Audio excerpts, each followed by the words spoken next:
Welcome back to Vietnamese Case Files.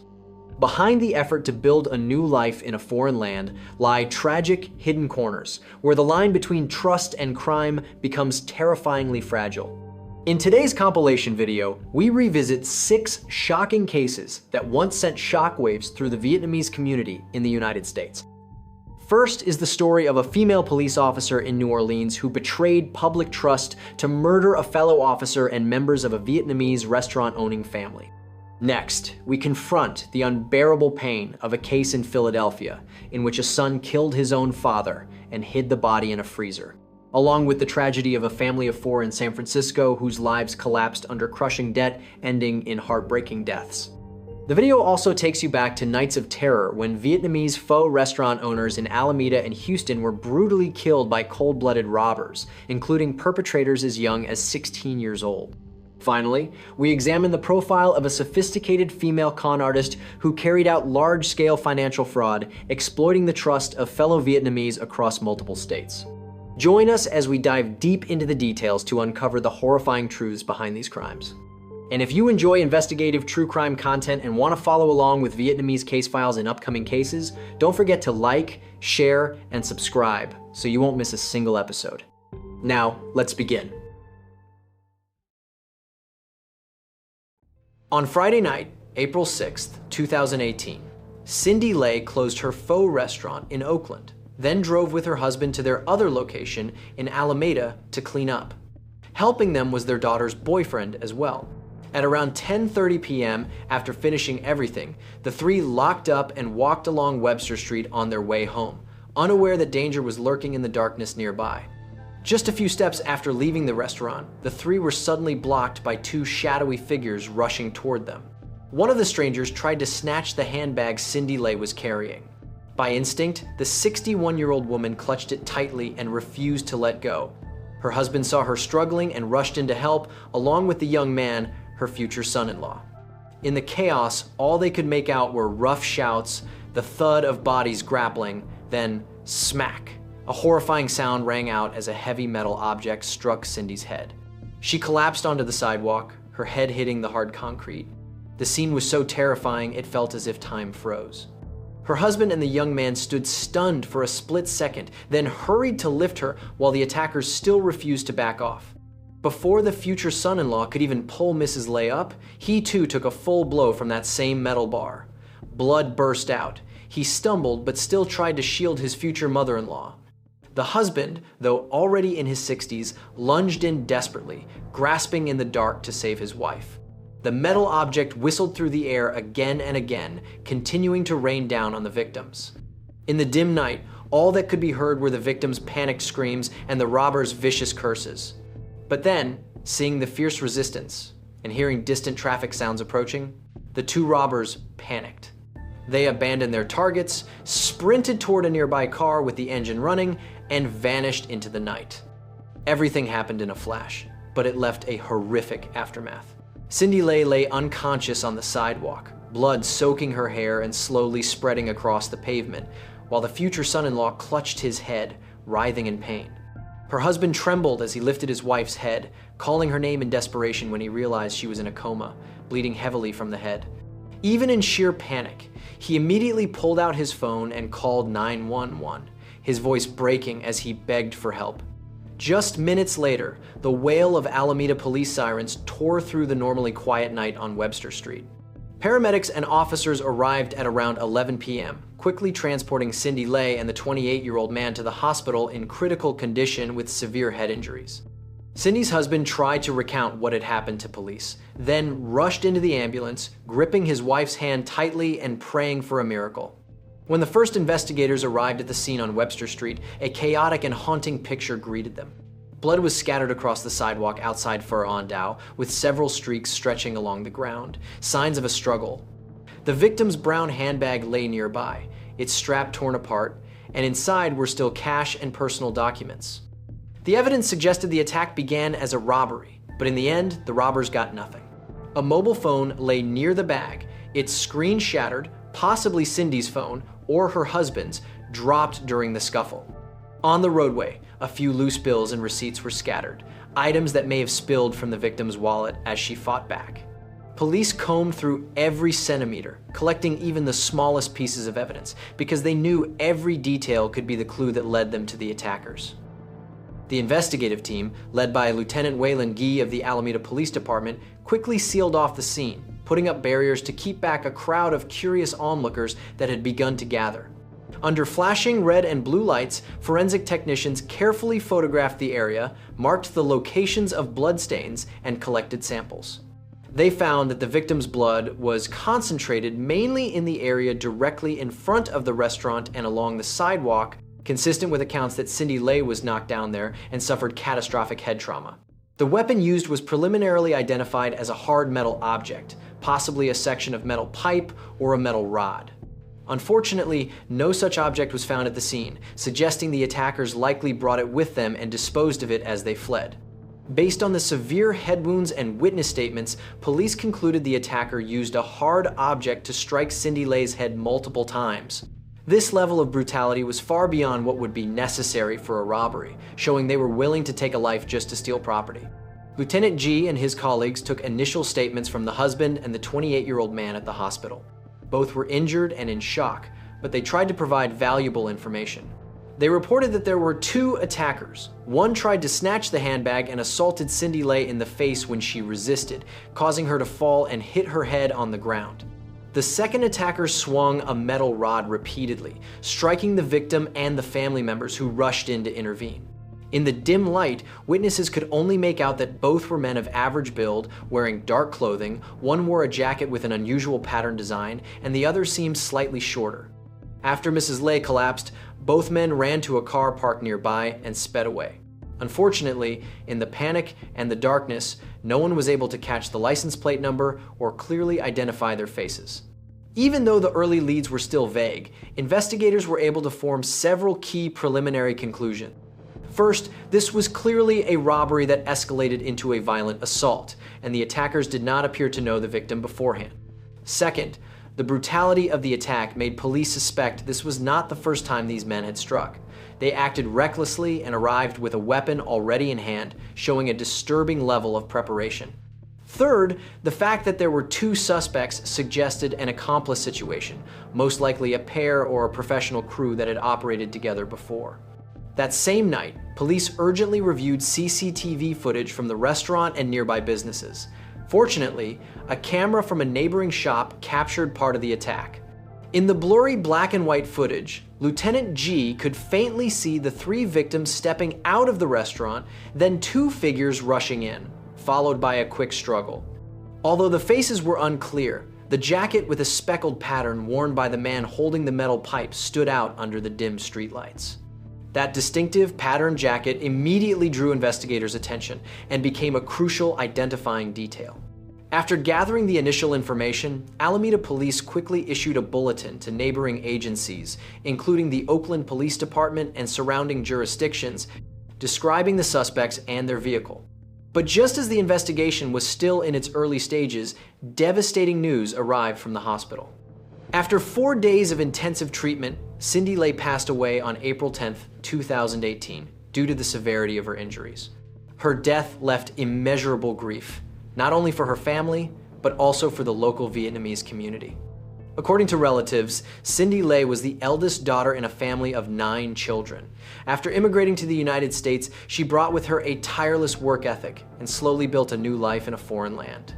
Cindy Lay married, had children in America, and together with her husband built the Pho On Dao brand. They opened their first restaurant near Lake Merritt in Oakland, then later expanded with a second location in Alameda. The image of the petite woman with long, straight black hair and a warm smile, always behind the register or moving briskly through the dining room, became familiar to countless customers. Cindy Lay won people over with her friendly manner and thoughtful communication, often greeting customers by name and taking meticulous care of them. That kindness created the unique, welcoming warmth of Pho On Dao, a place where everyone felt like family. But now, it lives only as a vivid ache in people's memories.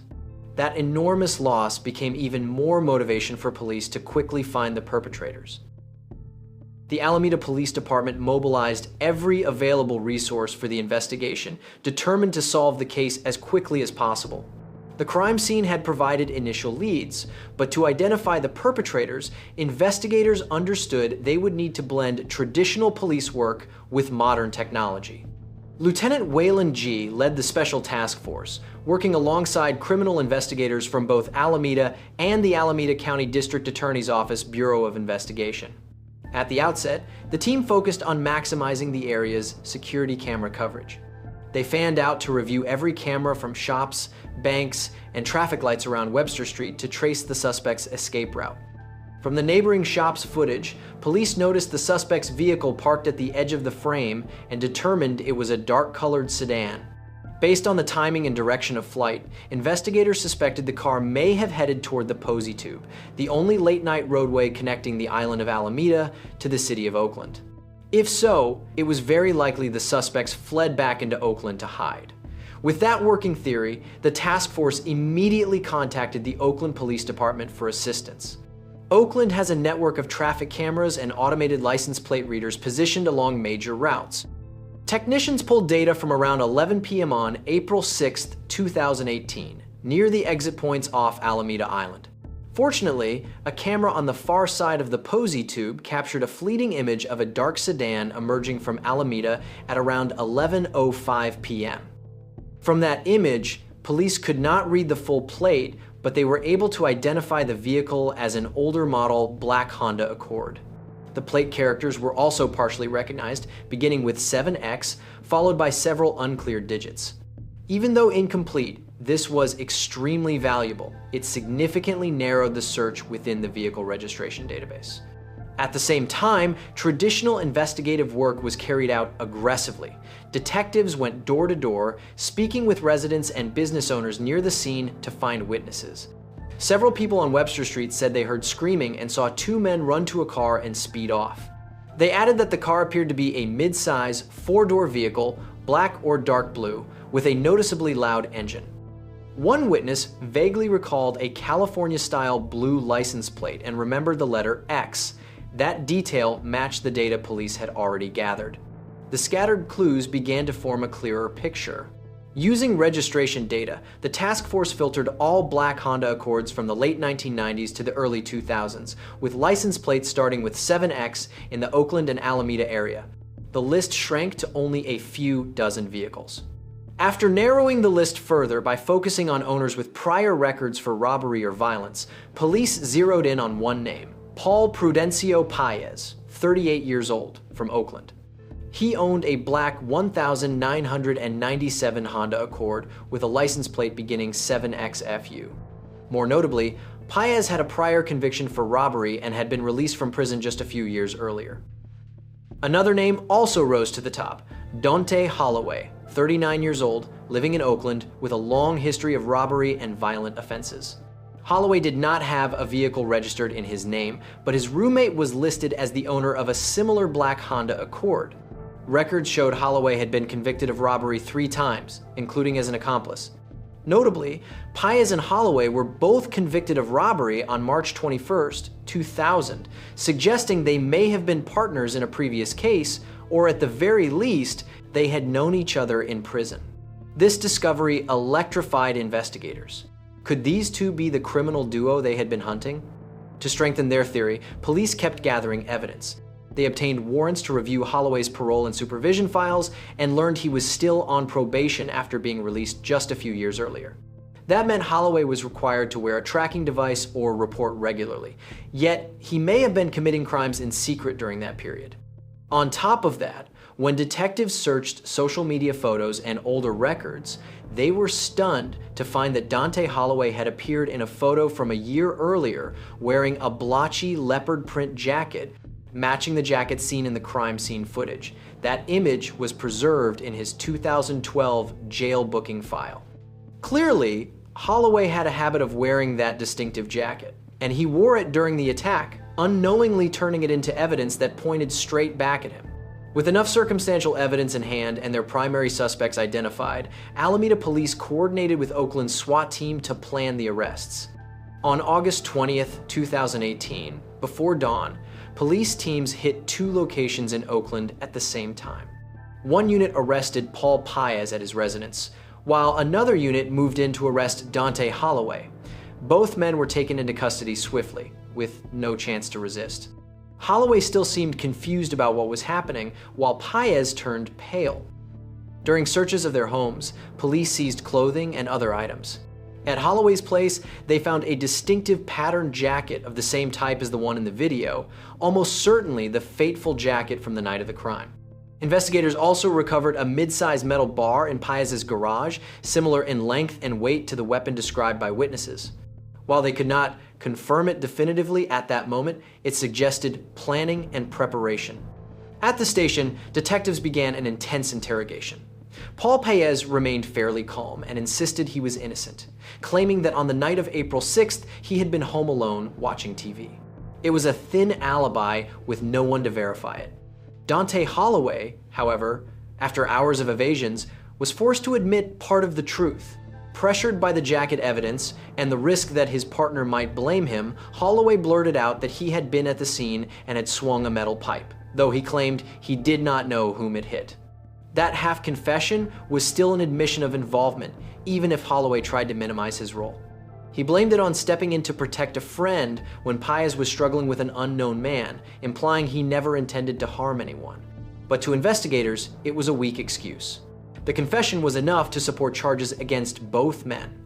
They were booked into Santa Rita Jail in Alameda County immediately afterward and were denied bail. Based on witness statements, suspect admissions, and the circumstantial evidence they collected, police were able to reconstruct what happened. On the night of April 6, 2018, Paul Paez and Dante Holloway sat inside an old Honda Accord, cruising through the quiet streets around Lake Merritt. They had been hunting for several nights, targeting shop owners who closed late because that was when victims were most likely to be carrying cash. That night, a little after 10 o'clock, Paez's eyes lit up when he spotted an older Asian woman locking up outside 4 on Dow in Oakland. She looked exhausted after a long workday, and the handbag at her side looked heavy. They decided to follow her, never expecting their target would drive all the way to Alameda. Cindy Lay had no idea she was being tailed. As usual, she drove to the Pho An Dao location in Alameda, where her husband and her daughter's boyfriend were waiting. Paez then turned the wheel and parked in a shadowy spot a few dozen meters from the restaurant. They shut off the engine and waited. A quick plan took shape. Paez would rush in and snatch the bag, while the larger Holloway would carry a weapon, a hollow metal pipe about 60 centimeters long, to control anyone who tried to interfere. Close to 11 p.m., Cindy Lay came out, locked up, and began walking along the sidewalk with her husband and a young man. Seeing 3 people made the 2 robbers hesitate for a split second, but greed and recklessness won.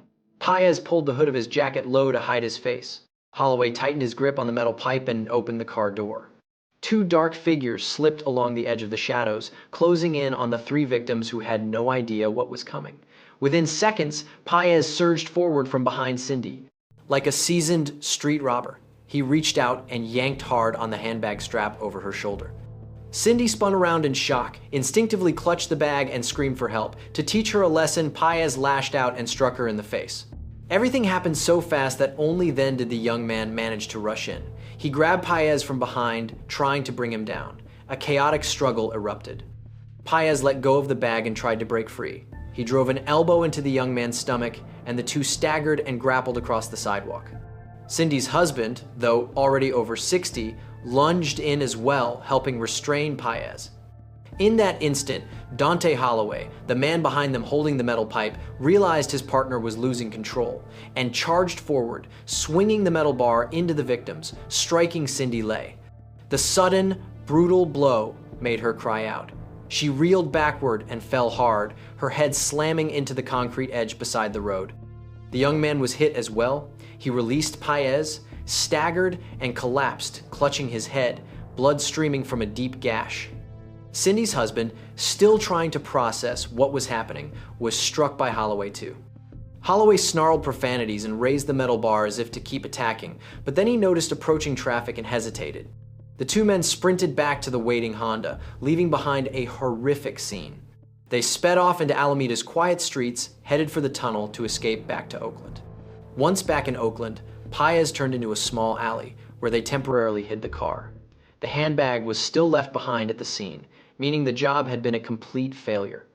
The two men argued for a while, then agreed to lie low and act as if nothing had happened.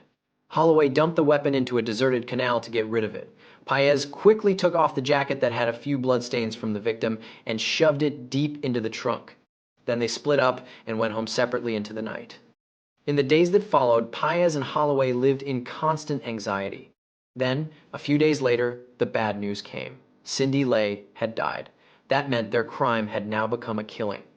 Both men panicked and started thinking about running, but before they could do anything, they were caught. On August 22, 2018, the Alameda County District Attorney's Office formally charged Paul Paez and Dante Holloway with first-degree murder with special circumstances.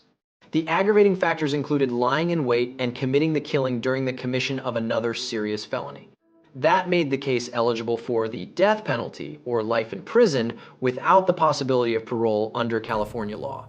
In addition, Paez was also charged with second-degree robbery, while Holloway was charged with 2 counts of assault causing great bodily injury against the 2 male victims.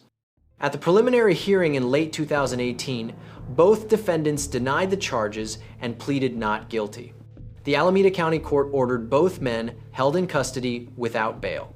The main trial took place in 2023 after multiple delays.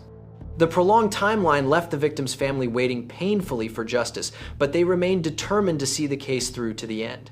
In court, prosecutors presented the full body of evidence in a compelling manner, reconstructing in detail the defendants' brutal actions. The jury was shown CCTV footage blurry, yet clearly capturing the assault. They also heard testimony from eyewitnesses, the victim's husband and her daughter's boyfriend.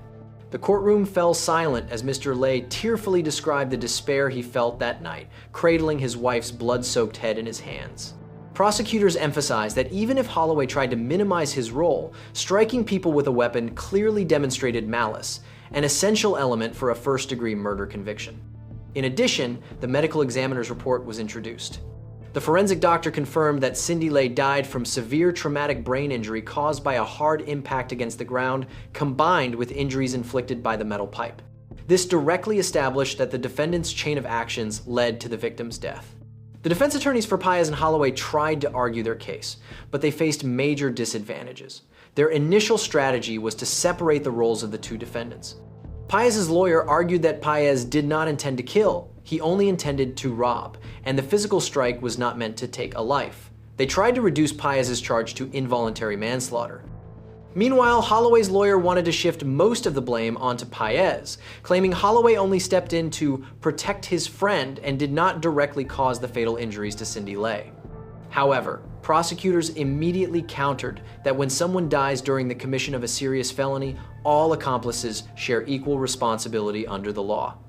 Moreover, the fact that they lay in wait and stalked for a target showed cold, calculated planning rather than a spontaneous act. The defense also attempted to dispute the video evidence and the jacket identification, arguing that the blurry footage was not enough to prove the people in the video were their clients. However, prosecutors brought in an expert to compare the jacket pattern and presented the exact pattern jacket seized from Holloway's home, placing it next to still images taken from the video. The match was hard to deny. In addition, mobile phone records were introduced, showing Holloway's phone located in the Alameda area on the night of April 6, 2018, and movement data that aligned with a route back toward Oakland after the attack. After many days of trial and a full presentation of evidence, the jury reached its verdict. In June 2023, both Paul Paez and Dante Holloway were found guilty as charged. In November 2023, the court proceeded to sentencing. After considering the brutality of the crime and the defendants' criminal histories, the judge sentenced each man to life in prison without the possibility of parole. After the hearing, attorneys for both Paez and Holloway announced their intent to appeal, arguing that errors may have occurred during the trial process. However, given the clear outcome and the strength of the evidence, legal experts assessed the chances of overturning the verdict as very low. While awaiting further legal procedures, Paez and Holloway began their long prison lives in a state facility where freedom would remain only a distant dream. In the early morning of December 23, 2022, while Christmas spirit filled the streets, Philadelphia police suddenly received an urgent call. On the other end of the line, the caller said in a trembling voice that they had just visited a relative at the house at 1200 Snyder Avenue. But as soon as they entered, they were horrified to find large bloodstains spread across the basement floor. Sensing something was terribly wrong, they rushed to contact the authorities. Just minutes later, police arrived at the scene. Neighbors still did not understand what was happening. Many curious residents began gathering outside the row of Philadelphia's characteristic brownstone homes, where yellow crime scene tape had already sealed off the entrance. Following the blood trail in the basement, officers found a freezer sitting silently in a dark corner. When the lid was opened, everyone froze at what they saw inside. The stiff, cold body of a man lying face down, with his head covered by a black plastic bag. Immediately, the relatives present recognized the victim as Dinh Thi, the owner of the house. Paramedics hurried to check for signs of life, but of course, Mr. Thi had been dead for a long time. And just like that, a morning that should have been peaceful was suddenly engulfed by the grief and horror of a shocking homicide. The basement area of the house was immediately sealed off for investigation. Detectives carefully examined the surroundings.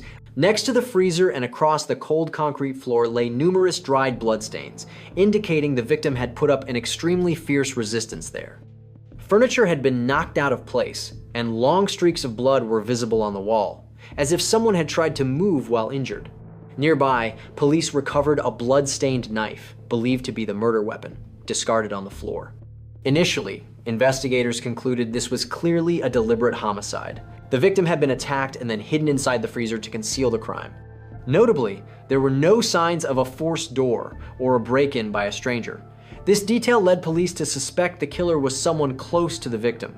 While the forensic team examined the body and collected blood and fingerprint samples, authorities also began reviewing the victim's background and relationships.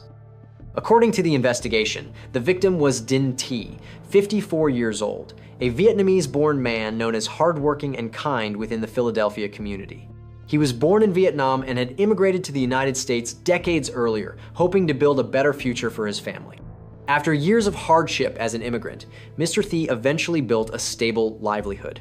He was the owner of a well-known pho restaurant in the area, a familiar destination for generations of Vietnamese residents and local customers seeking the taste of home. With a gentle smile always on his face, he was loved by customers, who often treated him like family. Neighbors said that in the small house on Snyder Avenue, Mr. Thi lived only with his only son, Jack Dinh, 27 years old. The home was usually quiet, with very few strangers coming and going. Mr. Thi was known as a father who deeply loved his child. No matter how busy he was managing the pho shop, he always tried to make time to care for Jack in every small way. His friends recalled that he had sacrificed a great deal, saving every dollar so his son could receive a proper education, hoping Jack would have a bright future in the United States. In stark contrast to his father's outgoing, talkative nature, Jack Dinh was quiet and kept largely to himself. As a second-generation Vietnamese-American raised in the United States, Jack spoke English more fluently than Vietnamese. From time to time, acquaintances would see the father and son going to church or shopping at Vietnamese markets. Mr. Thi would proudly say his son was very smart and helped him look after the business. To outsiders, their father and son bond seemed close and devoted. That was why, when tragedy struck, everyone who knew the family was left stunned. After a lifetime of struggle in a foreign land, it seemed Mr. Thi had been rewarded with a peaceful home and a stable career, only for cruel fate to take his life beneath the very roof he loved most. Immediately after Dinh Thi's body was discovered, the Philadelphia Police Department launched an urgent investigation, determined to bring the truth to light as quickly as possible. Based on investigators' initial assessment, the killer was most likely someone who lived in the same house as the victim, since there were no signs of forced entry or ransacking by an outside intruder. This immediately made Jack Dinh, the only son living with Mr. Thi, the #1 suspect. Those suspicions grew stronger when neighbors confirmed that the night before, they had not seen anyone else entering or leaving the house besides the father and son. Evidence collection at the scene was carried out with extreme urgency. Technicians seized the bloodstained knife found next to the body for fingerprint and blood analysis. Blood traces scattered throughout the basement were also sampled for testing. In particular, the black plastic bag covering the victim's head was sent for careful examination to search for any fingerprints or DNA left behind by the perpetrator. The autopsy later confirmed that the victim died from multiple fatal wounds inflicted by a sharp object, leading to acute blood loss. The act of placing the body into the freezer was done after the victim had already died, likely to delay decomposition, conceal odors, and buy time for the killer to flee. While waiting for forensic results on the physical evidence, investigators spread throughout the neighborhood to collect statements. From there, a clearer picture of what happened on that fateful night began to take shape through witness accounts.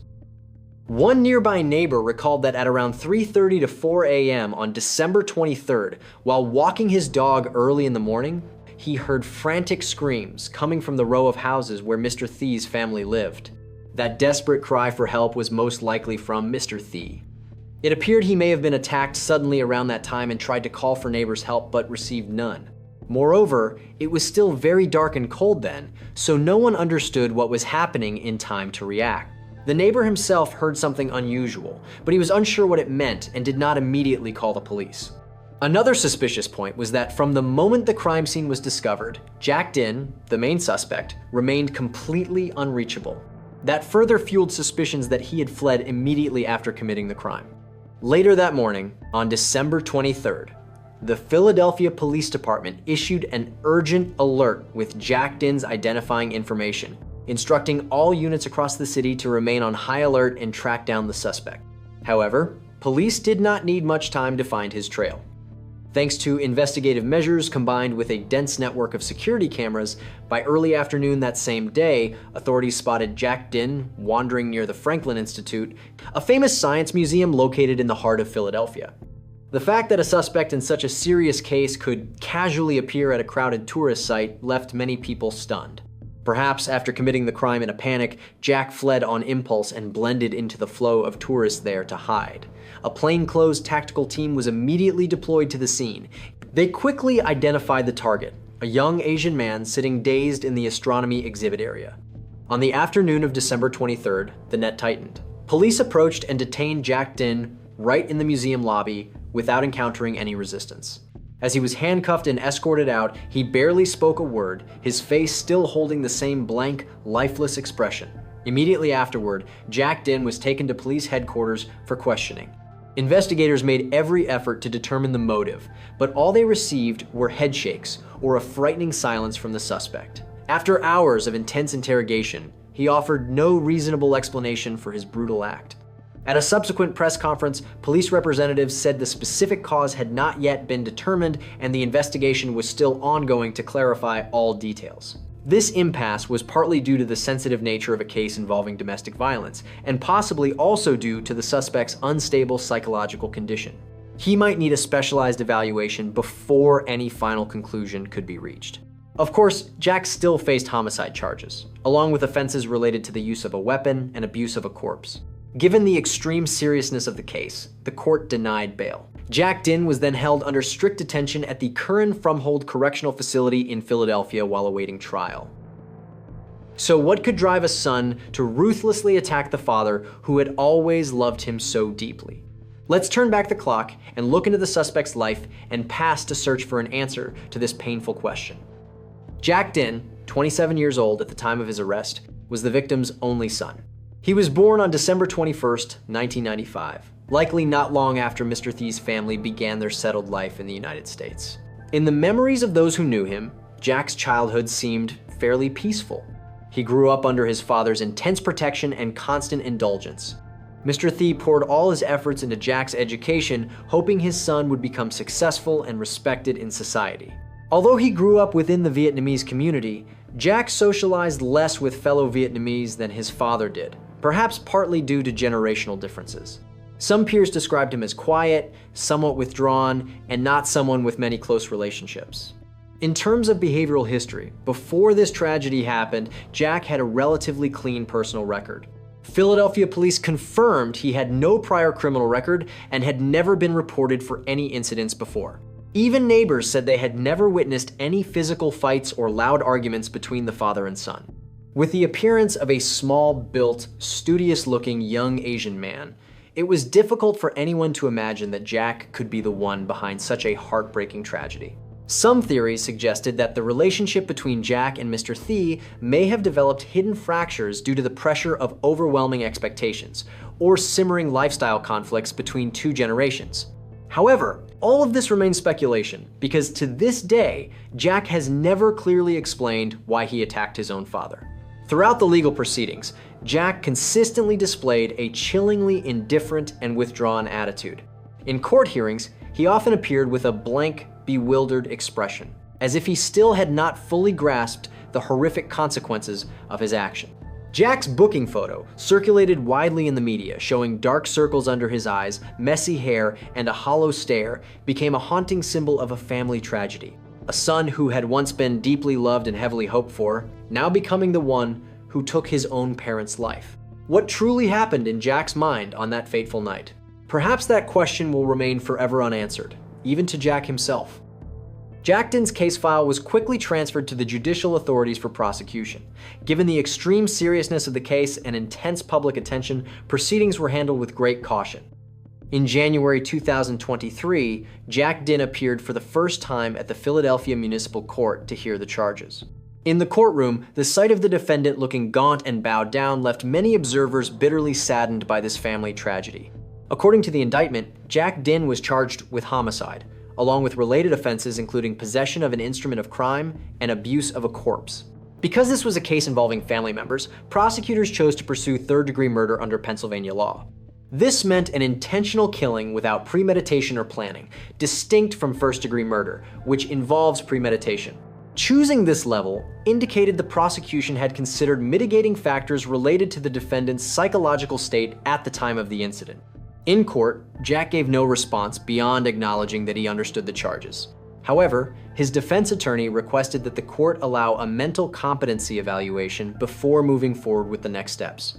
After the judge approved the request, the case entered a phase of specialized mental health assessment, causing the proceedings to take longer than usual. Court records noted that in April, June, and August 2023, the judge issued orders for the defendant to undergo mandatory treatment under the Mental Health Procedures Act.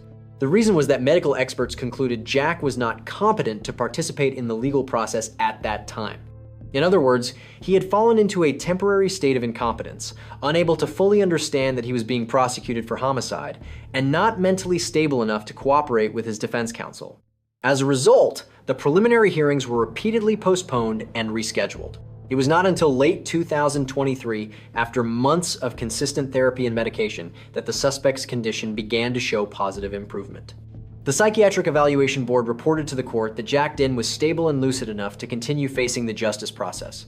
On January 3, 2024, after receiving notice from the hospital that the defendant's mental state had stabilized, the Philadelphia Municipal Court officially ordered legal proceedings to resume. Shortly afterward, Jack was transferred from the treatment facility back to a standard detention center to prepare for his formal court appearance. By January 10, 2024, a key preliminary hearing took place. The judge reviewed the prosecution's entire body of evidence to decide whether the case should be bound over to a higher court. Faced with overwhelming evidence, Jack's defense counsel could only focus on the mental health factor. He argued that his client showed signs of severe psychological disturbance at the time he killed his father and therefore required a reassessment of criminal responsibility. However, the judge at the preliminary stage stated that criminal responsibility would be addressed at the formal trial. At the current stage, the evidence collected was more than sufficient to transfer the full case file to a higher court. The case was then moved to the Philadelphia Court of Common Pleas in late January 2024. In the following months, both sides actively exchanged evidence in preparation for a formal trial. Ultimately, instead of going before a jury, the case concluded with a negotiated guilty plea. According to court information, Jack Din's attorneys reached an agreement with prosecutors that Jack would plead guilty to third-degree murder. In return, he would receive a fixed term of imprisonment. In mid-2024, Jack Din formally appeared in court to enter the plea. Standing before the bench, he delivered his admission with a hollow, icy expression. The victim's family and friends filled the courtroom, and many could not hold back tears as they witnessed the heartbreaking moment.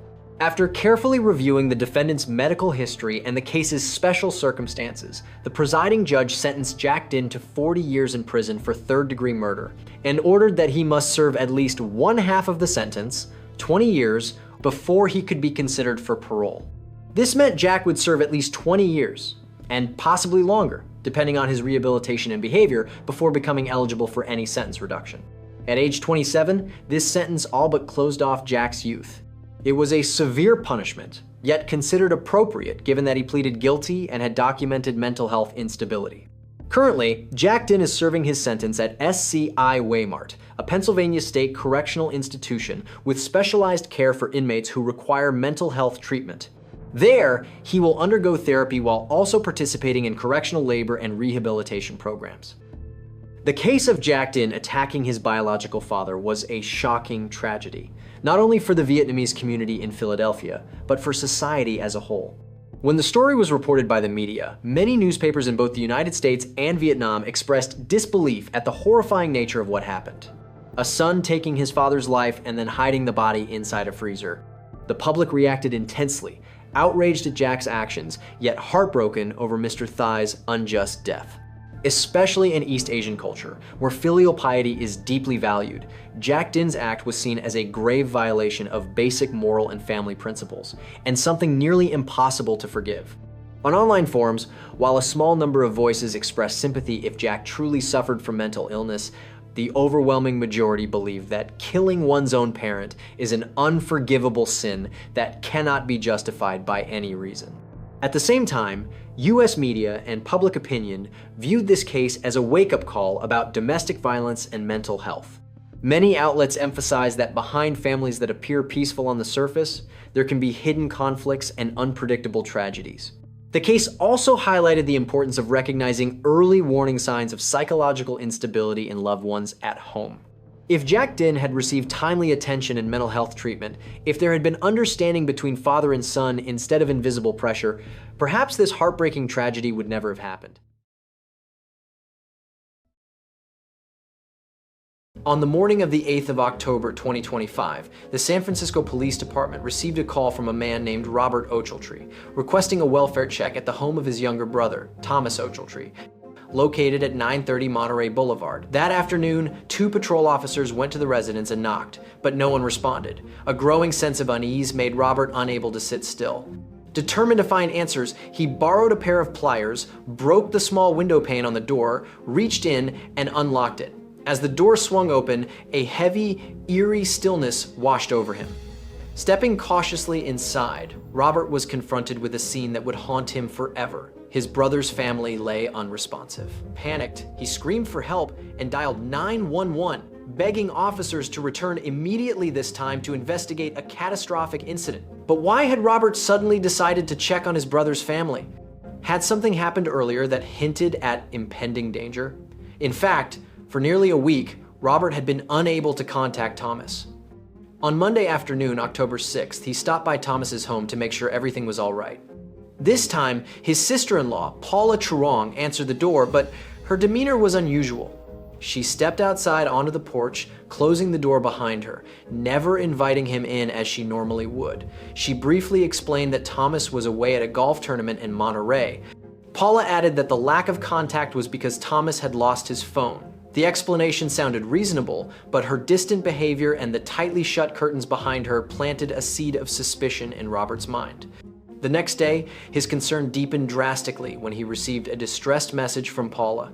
In a text sent the evening of October 7, she urgently pleaded for help, saying Thomas was not himself and that she and the children were terrified. The short message left Robert shaken and deeply worried. Why was Paula suddenly so afraid?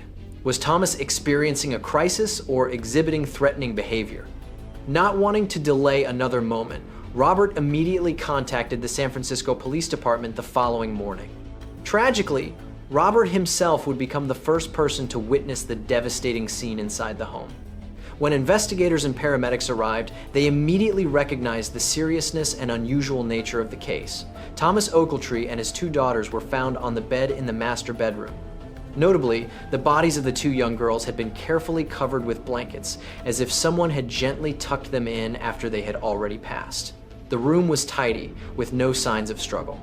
However, upon closer examination, investigators noticed swelling and minor bleeding around Thomas's head.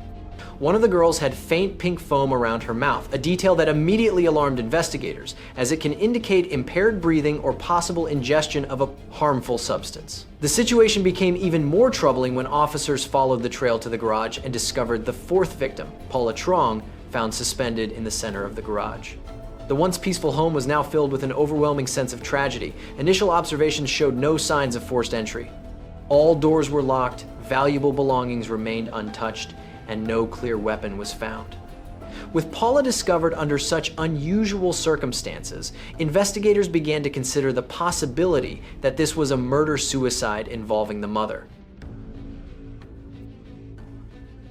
As soon as the case was assigned, the homicide detail secured the entire house and deployed crime scene technicians to collect evidence. Every corner of the residence was examined for traces of toxins or medication.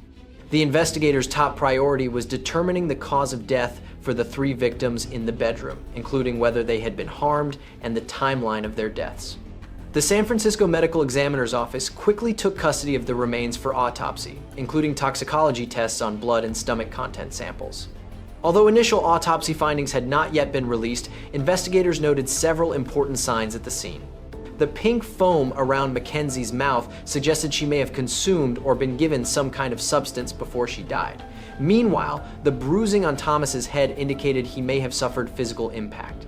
Alongside the forensic work, detectives began interviewing witnesses and related individuals. Among them, Robert Ochiltree Thomas's older brother became the most critical witness. From Robert's account, it appeared Paula had been hiding something when she refused to let him enter the house on Monday afternoon. Her distressed text message the following night claiming Thomas was not himself and that she and the children were frightened made everything even more confusing. When police arrived on Wednesday, Thomas had already passed, showing no signs of resistance or harm toward anyone else. Paula's decision to text Robert for help suddenly became a puzzling clue. Was she hesitating before carrying out her actions, or was it an attempt to shift blame onto her husband? Police also interviewed neighbors for details about the family's recent behavior. Many said the Ochiltree family had become unusually withdrawn in recent months, rarely going outside or interacting with the neighborhood as they once did. One detail especially caught their attention. The trash bin in front of the Ochiltree home had remained on the curb all week instead of being brought in after Monday's collection day, a small but telling sign that something inside the home had gone wrong. Normally, either Thomas or Paula would bring the trash bin back into the yard the same day. But that week, by Wednesday, the bin was still sitting untouched on the curb. This detail suggested something may have gone wrong as early as Monday or even the weekend before.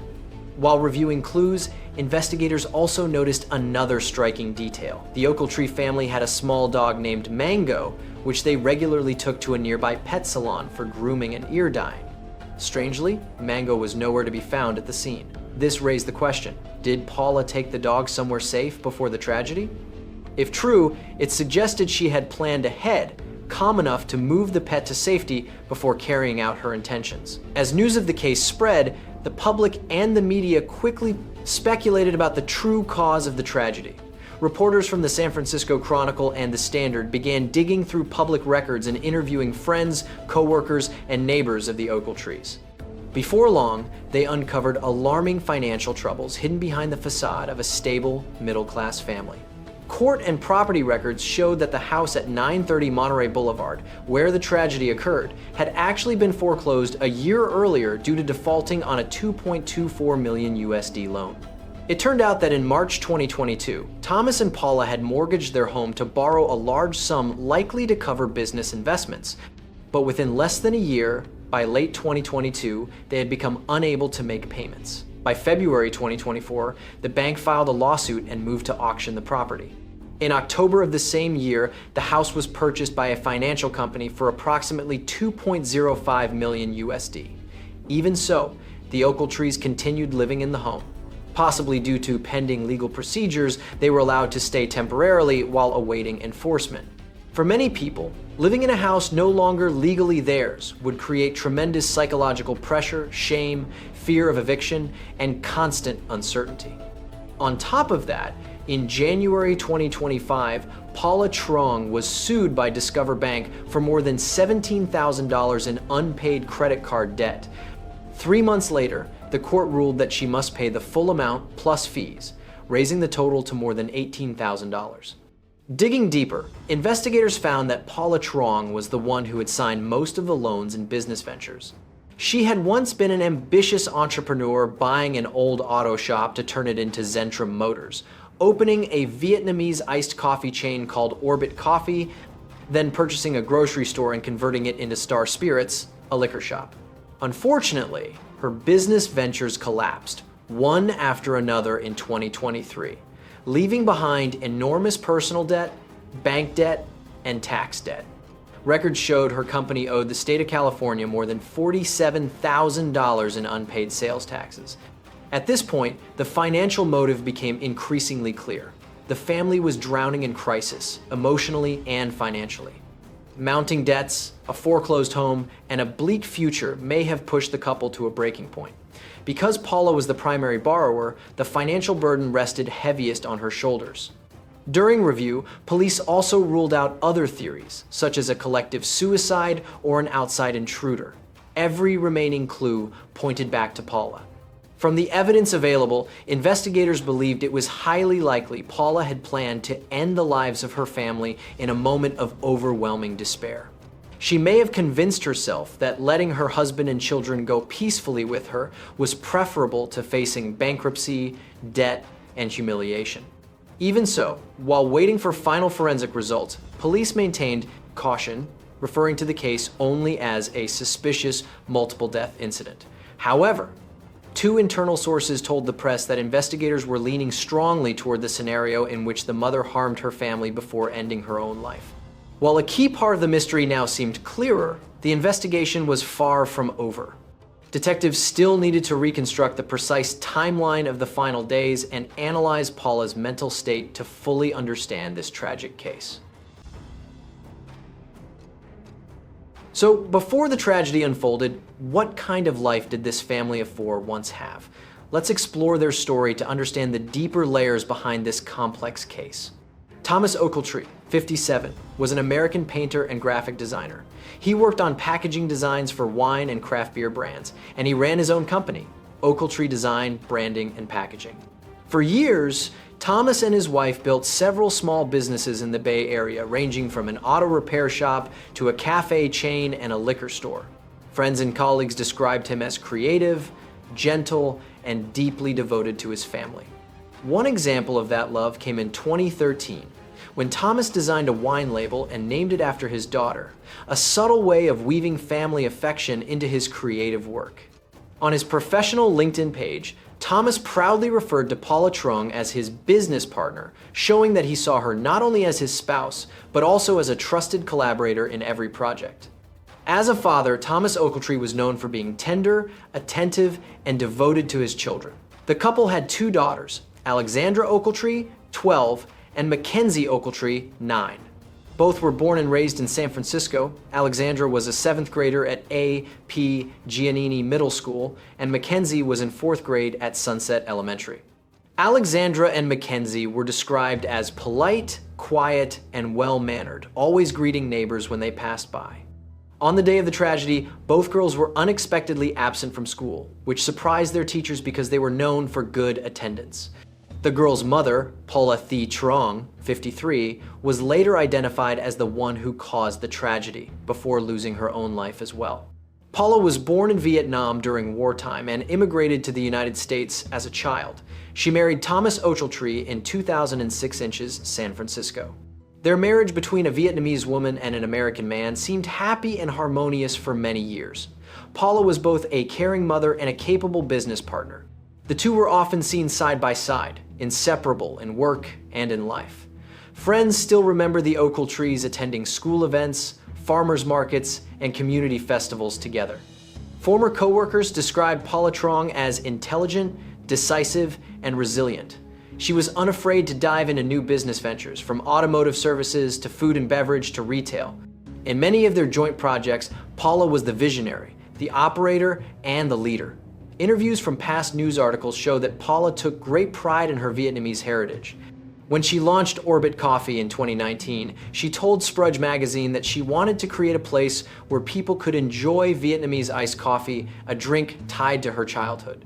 It was also a place where she wanted her daughters to experience the flavors of their roots. Paula was sociable and active in the business community, so dynamic that she once ran multiple businesses at the same time: Orbit Coffee, the Star Spirits liquor shop, and several rental properties. To many, she was the model of a modern woman, independent, strong, and ambitious.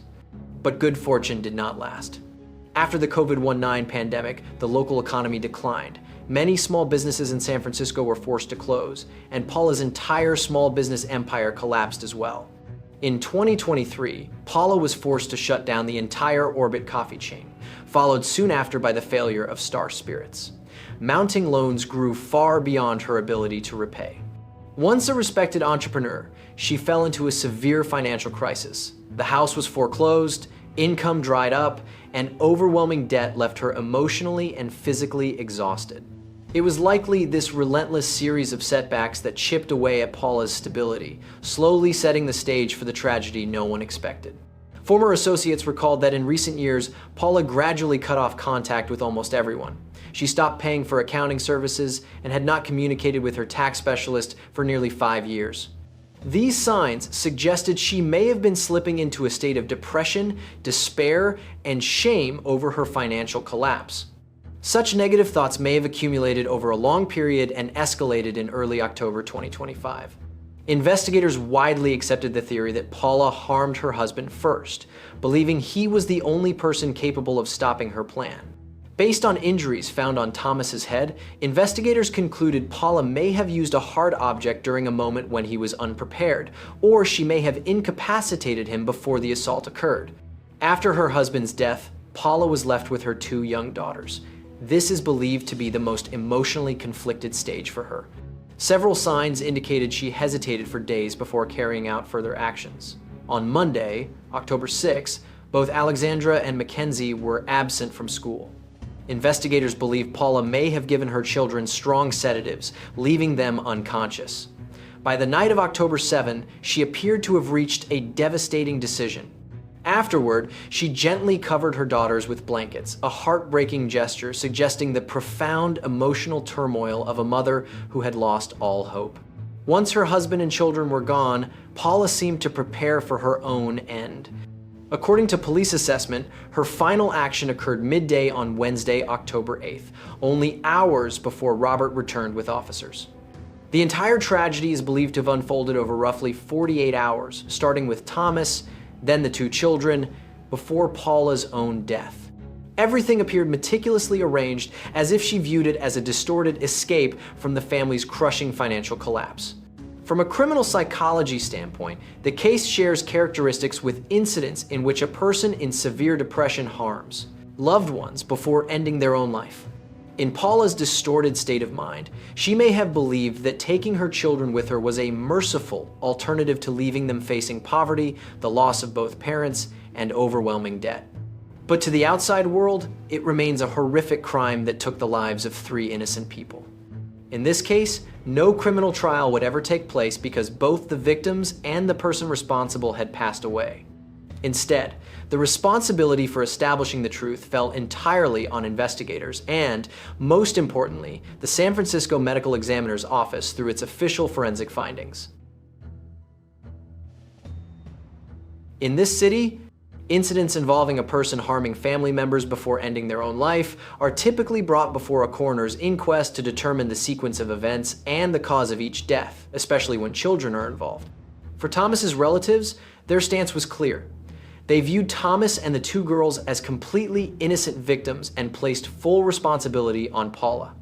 Thus, the case closed without a courtroom trial. But the moral judgment from the public was harsh. Few felt any sympathy for Paula Truong, regardless of the desperation she may have faced. The tragedy deeply shocked the local community and received extensive media coverage across the United States. News reports spoke with sorrow and disbelief about a family of 4 who lost their lives inside their own home. In the days that followed, bouquets of fresh flowers and small offerings of fruit with incense sticks reflecting Vietnamese memorial traditions began appearing in front of the Ochiltree home in the heart of San Francisco. The San Francisco Standard and the San Francisco Chronicle later analyzed the root cause of the tragedy, the family's overwhelming financial collapse. They highlighted a painful truth. Although the Ochiltrees lived in an affluent neighborhood and appeared well off, behind closed doors was a mountain of debt and business failures. This illustrated the invisible face of poverty and financial strain that can exist even in the most glamorous neighborhoods. It also raised broader social questions. How excessive pressure to appear successful and the fear of losing face can break a person, especially within some immigrant communities where achievement is valued and failure is deeply stigmatized. In the early hours of the 4th of March 1995, Xiao Vu, 23, and his younger brother Quoc Vu, 18, children of the owners of the Kim An restaurant, were cleaning up in the kitchen when a sudden burst of gunfire exploded from the dining area. Xiao could only shout a warning before instinctively dragging Quoc and sprinting toward the walk-in freezer, their hearts pounding in terror. The freezer door slammed shut behind them. Inside the darkness, both brothers held their breath, trying not to make a single sound. In those long, suffocating minutes, Xiao and Quoc could hear screams, crying, and angry shouts echoing from outside. Then came another barrage of gunshots, rapid, violent, forcing the brothers to cling to each other in fear. When silence finally fell, Xiao gathered his courage, cracked the door open, and the two crawled out into the dimly lit restaurant. The first thing they saw was a large pool of blood near the bar and the body of a police officer lying face down, his uniform soaked red. In the front kitchen, 2 motionless figures appeared under the weak light. Xiao rushed over, then collapsed, crying uncontrollably when he realized it was his older sister Ha Vu and his youngest sibling Quang Vu. Ha had already passed away on the floor. Quang was still alive, but barely breathing, lying in a widening pool of blood. Quoc immediately bolted out the back door, rushing to the neighbor's home for help. Within minutes, police received an emergency call and swarmed the scene. Paramedics confirmed that Ha Vu had died instantly, while Quang Vu was in critical condition with multiple gunshot wounds. He was rushed to the hospital, but sadly did not survive the trip. After sealing off the area, investigators began a meticulous examination of the crime scene. Spent shell casings and blood trails covered the ground. Behind the bar lay the body of the police officer later identified as Ronald A. Williams II. His duty holster was empty. His service weapon had been taken. In the cramped kitchen, Ha Vu's body was found in a kneeling, collapsed position, as if she had begged for mercy moments before her death. Nearby, loose cash was scattered on the floor, and the restaurant's safe had been forced open and emptied, supporting the early theory of a violent robbery. Because the crime occurred inside the family's restaurant, police quickly obtained information about the 2 civilian victims. Ha Vu, 24, and Quang Vu, 17, were siblings born into a hardworking Vietnamese immigrant family. Everyone who knew them described them as gentle, kind, and devoted to helping their parents run the business. That night, Ha and Quang stayed late to finish bookkeeping, planning to attend church with their family the following morning. Instead, that morning became their memorial service. Their deaths left a wound that no words could heal, and the entire Vietnamese community in New Orleans was shaken. The fallen police officer was Ronald A. Williams II.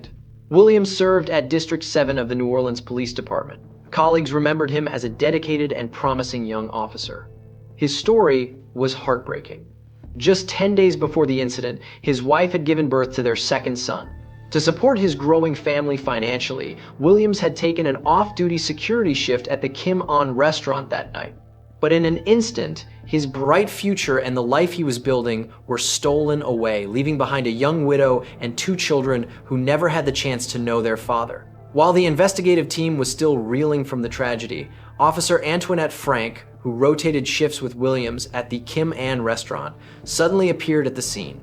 She behaved strangely calm, approached the surviving witnesses to ask questions, and claimed that she had also been inside the restaurant when the gunfire erupted. Frank further stated that she had tried to lead the employees out through the back door, but Ha and Kwong refused to run, leaving them trapped inside the kitchen. She added that she had driven back to the station to report the incident because she didn't have her police radio with her at the time. At first, Frank's presence offered some reassurance to her colleagues. They believed they now had a reliable insider witness. However, a seasoned officer quickly noticed inconsistencies in her account. If everything happened as Frank described, why would she need to drive back to the precinct to make a report when she clearly had access to a personal cell phone? Abandoning a fellow officer who was critically wounded and leaving 2 injured civilians behind to leave the scene was completely against police protocol. This raised a troubling question. Was Frank truly a witness, or was she directly involved in the crime itself? Then, as he regained his composure, Xiao Vu suddenly pointed at Frank and screamed, "She's the one who killed my siblings!" Everyone froze at the accusation. Frank was immediately restrained, disarmed, and handcuffed at the scene under serious suspicion. Right after Antoinette Frank was arrested, the direction of the investigation changed entirely. Police quickly concluded that this was not a random robbery, but a deliberate, calculated crime. Frank was transported to headquarters for overnight interrogation, while the restaurant was placed under full lockdown for forensic processing. Inside the Kim On restaurant, forensic teams discovered numerous 9mm shell casings scattered across the floor. Autopsy results later confirmed that the gunshot wounds on the victims all came from the same type of weapon, likely a 9mm semi-automatic handgun. There were no signs of significant struggle, suggesting the victims were ambushed at extremely close range and had no chance to fight back. The safe had been forced open and emptied of cash, yet other valuables remained untouched. This reinforced the theory that the perpetrator's primary objective was money, not random theft. While checking the restaurant's set of keys, the family was shocked to discover that one master key to the front entrance was missing. At this point, Xiao remembered, on the night of March 3, Frank and an unfamiliar young man had visited the restaurant twice to eat late-night food, then returned a third time around 2 a.m. On March 4, that time, Frank used a key to unlock the front door and storm inside. Xiao and Kwok managed to hide, which is why they survived. From their hiding spot inside the walk-in freezer, Xiao saw Frank still in full uniform enter with the young armed man. They demanded Ha and Kwong reveal where the money was kept. Chow also stated that Frank was the one who shot his younger brother Kwong after the cash had been taken. Additionally, Kwok Vu revealed that before Frank returned for the third time, Officer Williams had warned Chow to be careful because he recognized the man with Frank as a known criminal. Based on Chow's statement, police created a profile of the unidentified suspect, a young black male around 18 with a slender build. These details matched Rogers Joseph Lacaze, a local troublemaker, and Frank's rumored boyfriend. Records showed that Lacaze was a known drug distributor in the New Orleans East area. Police immediately launched a search for him. Before long, a critical lead emerged. 45 minutes after the murders, a credit card belonging to Ronald Williams was used to purchase fuel at a Chevron station in nearby Gretna. Surveillance footage captured a young black man driving an old Ford Torino, the same vehicle witnesses had seen leaving the restaurant. Following the card transaction, police quickly identified Lacaze's location near his brother's apartment. The task force moved in immediately and arrested him just hours after the crime. When handcuffed, Rogers Joseph Lacaze was still carrying the handgun and Ronald Williams's wallet. As for Antoinette Frank, she initially remained calm in the interrogation room, insisting on her innocence and repeating the claim that she had merely been present by coincidence and had fulfilled her duties as an officer.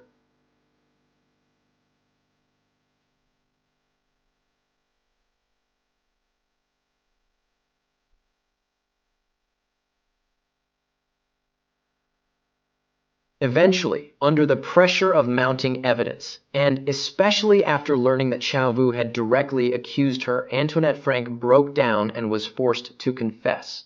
She admitted that she and Rogers Lacaze had carried out the robbery at the Kim On restaurant. Still, Frank attempted to shift the blame, claiming that Rogers put her up to everything. She also acknowledged firing shots at the Vu siblings, yet continued to deny killing Ronald Williams.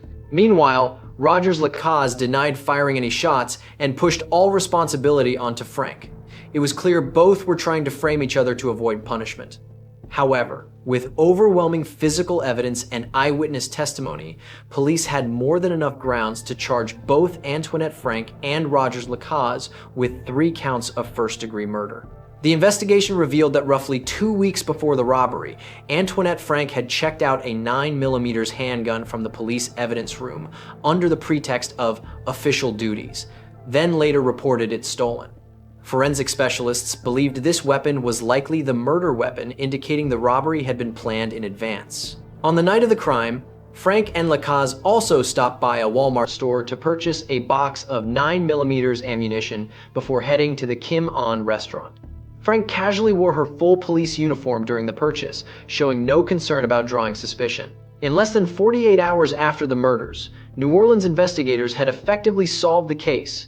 The shocking truth that the perpetrator was a sworn police officer left not only the public, but even the police force itself in disbelief. What could drive a policewoman, someone sworn to uphold justice, to kill civilians and her own colleague? Let's look into the life and hidden psychological turmoil of Antoinette Frank to understand the tragedy that shaped her into a murderer. Antoinette Renee Frank, born in 1,971 inches Opelousas, Louisiana, was once known as a young officer of the New Orleans Police Department. She grew up in an unhappy household. According to later released records, she endured severe emotional and physical distress throughout her childhood, including mistreatment from her father. That toxic environment appeared to leave deep psychological scars, contributing to the troubling personality traits Frank displayed as an adult. Despite her turbulent upbringing, Frank held on to the dream of becoming a police officer. As a teenager, she joined police explorer programs and applied to the New Orleans Police Department at age 20. However, red flags emerged during the application process. For example, Frank had been fired from a previous job but lied about it on her application. She also failed 2 standard psychological evaluations, both indicating poor emotional stability. In addition, she had once disappeared temporarily, leaving behind a distressing letter that caused her family to call police for help. Shockingly, despite all these warning signs, the New Orleans Police Department hired Frank in 1993 due to severe staffing shortages at the time. Colleagues described her as shy, indecisive, and often unsure of proper procedures. Supervisors had repeatedly considered sending her for additional training due to her inadequate performance. Even so, Frank knew how to build the image of a hard-working, dedicated officer. She was once awarded Officer of the Month by a local club for her involvement in community activities. More importantly, Frank was skillful at earning the trust of residents in the area she patrolled. The family who owned the Kim On restaurant was a prime example. Frank frequently visited the restaurant, chatting warmly with everyone, and even learning a few Vietnamese phrases to create familiarity. Over time, the Vu family saw Frank almost as a relative and hired her as a part-time security guard. No one suspected that this closeness was only a facade to exploit their trust. Rumors later suggested that Frank knew the Vu family often kept cash at the restaurant and had quietly planned her actions.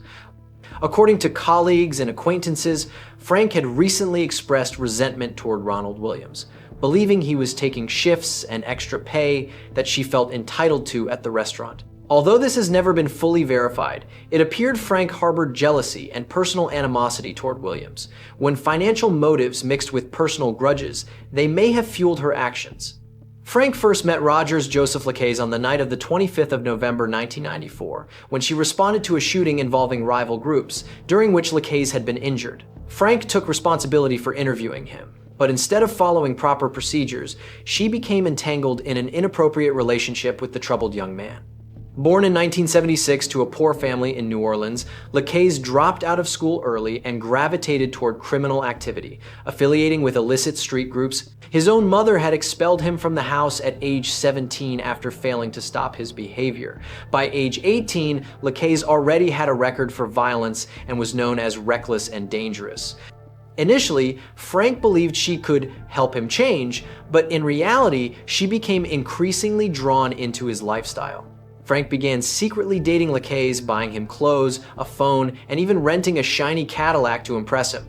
Colleagues often spotted Lacaze sitting in the driver's seat of Frank's patrol car, a serious violation that she ignored because of her infatuation. According to investigative records, The pair committed several small robberies targeting drivers and pedestrians, using Frank's badge to stop vehicles while Lacaze took money. From the start, Lacaze seemed to understand Frank's emotional vulnerabilities and took full advantage. He fed her flattering words, making her believe she was in love, eventually turning her into the perfect accomplice for the crime planned for the night of March 3. Late that night, Frank put on her police uniform, carried the 9mm handgun she had borrowed from the evidence room, and drove a Ford Torino to pick up Lacaze. Around 11 p.m., the two stopped by the Kim On restaurant, pretending to be friendly regulars while observing the situation before leaving. Together they planned in the car, then went to Walmart to buy a box of 9mm ammunition in preparation for when the restaurant would be empty. Close to 1 a.m., Frank drove back to the restaurant. By then, the business had closed, leaving the four Vu siblings and Ronald Williams inside cleaning up. When Quoc Vu told her the restaurant was closed, Frank ignored him, used the stolen key, and unlocked the door, leaving everyone stunned. Williams approached to question her, but before he could respond, Lacaze suddenly pulled out a gun and fired. The officer collapsed immediately. The gunshots caused Xiao Vu and Quoc Vu to panic and run, hiding inside the walk-in freezer and closing the door. Unable to find them, Frank and Lacaze turned to the remaining two siblings, Ha Vu and Quang Vu, forcing them to reveal where the money was kept. Ha cried that she didn't know because Chow had stored it in the kitchen, while Quang tried to protect his sister. Growing impatient, Frank searched the area and eventually found the cash hidden behind rice sacks. Overtaken by greed, she raised her gun and fired at the two siblings. After confirming no one else appeared to be alive, Frank and Lacaze collected the cash and prepared to leave. Before exiting, Lacaze also took Williams's firearm and wallet from the counter. While escaping, Frank became furious at the possibility that Xiao and Quoc had survived. Despite Lacaze's objections, she decided to return to the scene to clean up. After dropping Lacaze off at a hiding place, Frank went back to the station, switched to another patrol vehicle, and drove back to the restaurant pretending she had just arrived to assist the investigation. She also carried a second firearm, intending to use it immediately if she encountered any witnesses. However, Frank's plan collapsed almost instantly. As soon as she arrived, police units had already reached the scene after receiving the emergency call from Xiao Vu and Quoc Vu. Unable to act in front of a crowd of fellow officers, Frank pretended to be shocked and quickly fabricated the story that she had just happened to be present at the scene. But the inconsistencies in her behavior were soon noticed, and combined with Shaw's direct accusation, Antoinette Frank was arrested shortly afterward. The case of Antoinette Frank and Rogers Lacaze quickly went to trial, drawing significant attention from the public in New Orleans as well as the Vietnamese diaspora. The Orleans Parish Court decided to separate the two defendants into independent trials to ensure fairness and impartiality. Rogers Joseph Lacaze was tried first in July 1995, since he was not a law enforcement officer and his case involved fewer sensitive issues.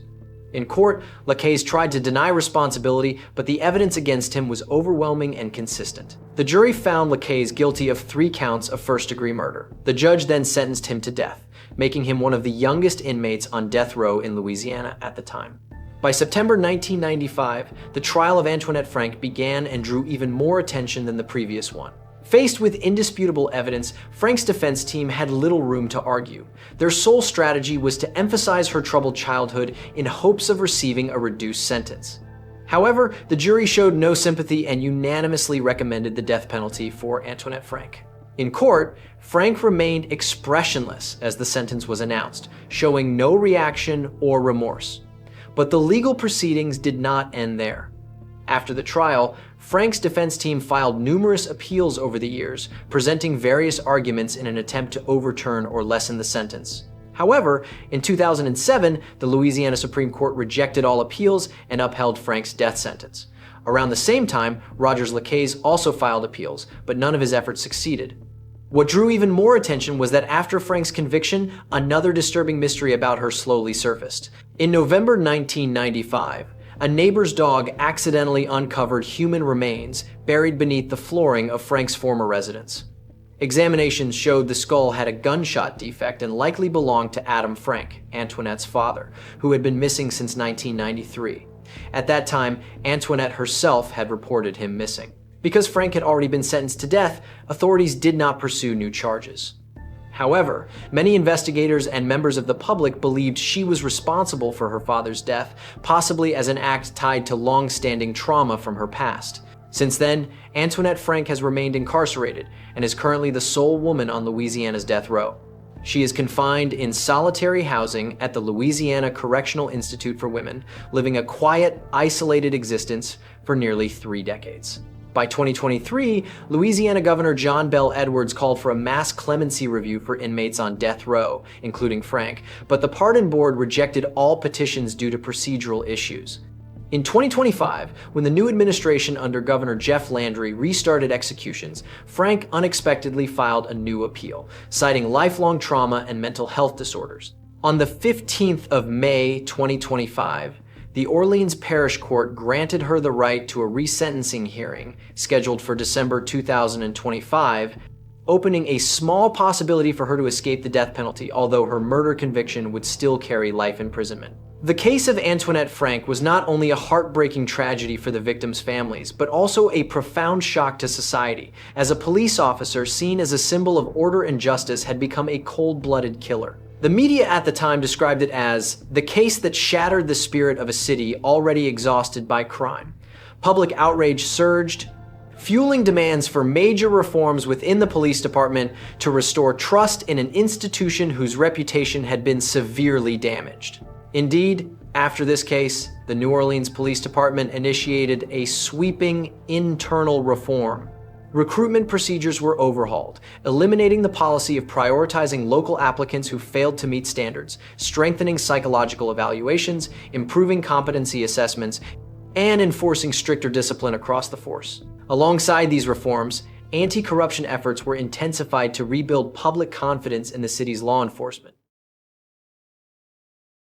In March 2017, family members and friends of Tram Pham, a nail salon owner in Brooklyn Park, Minnesota, began noticing unusual signs in her life.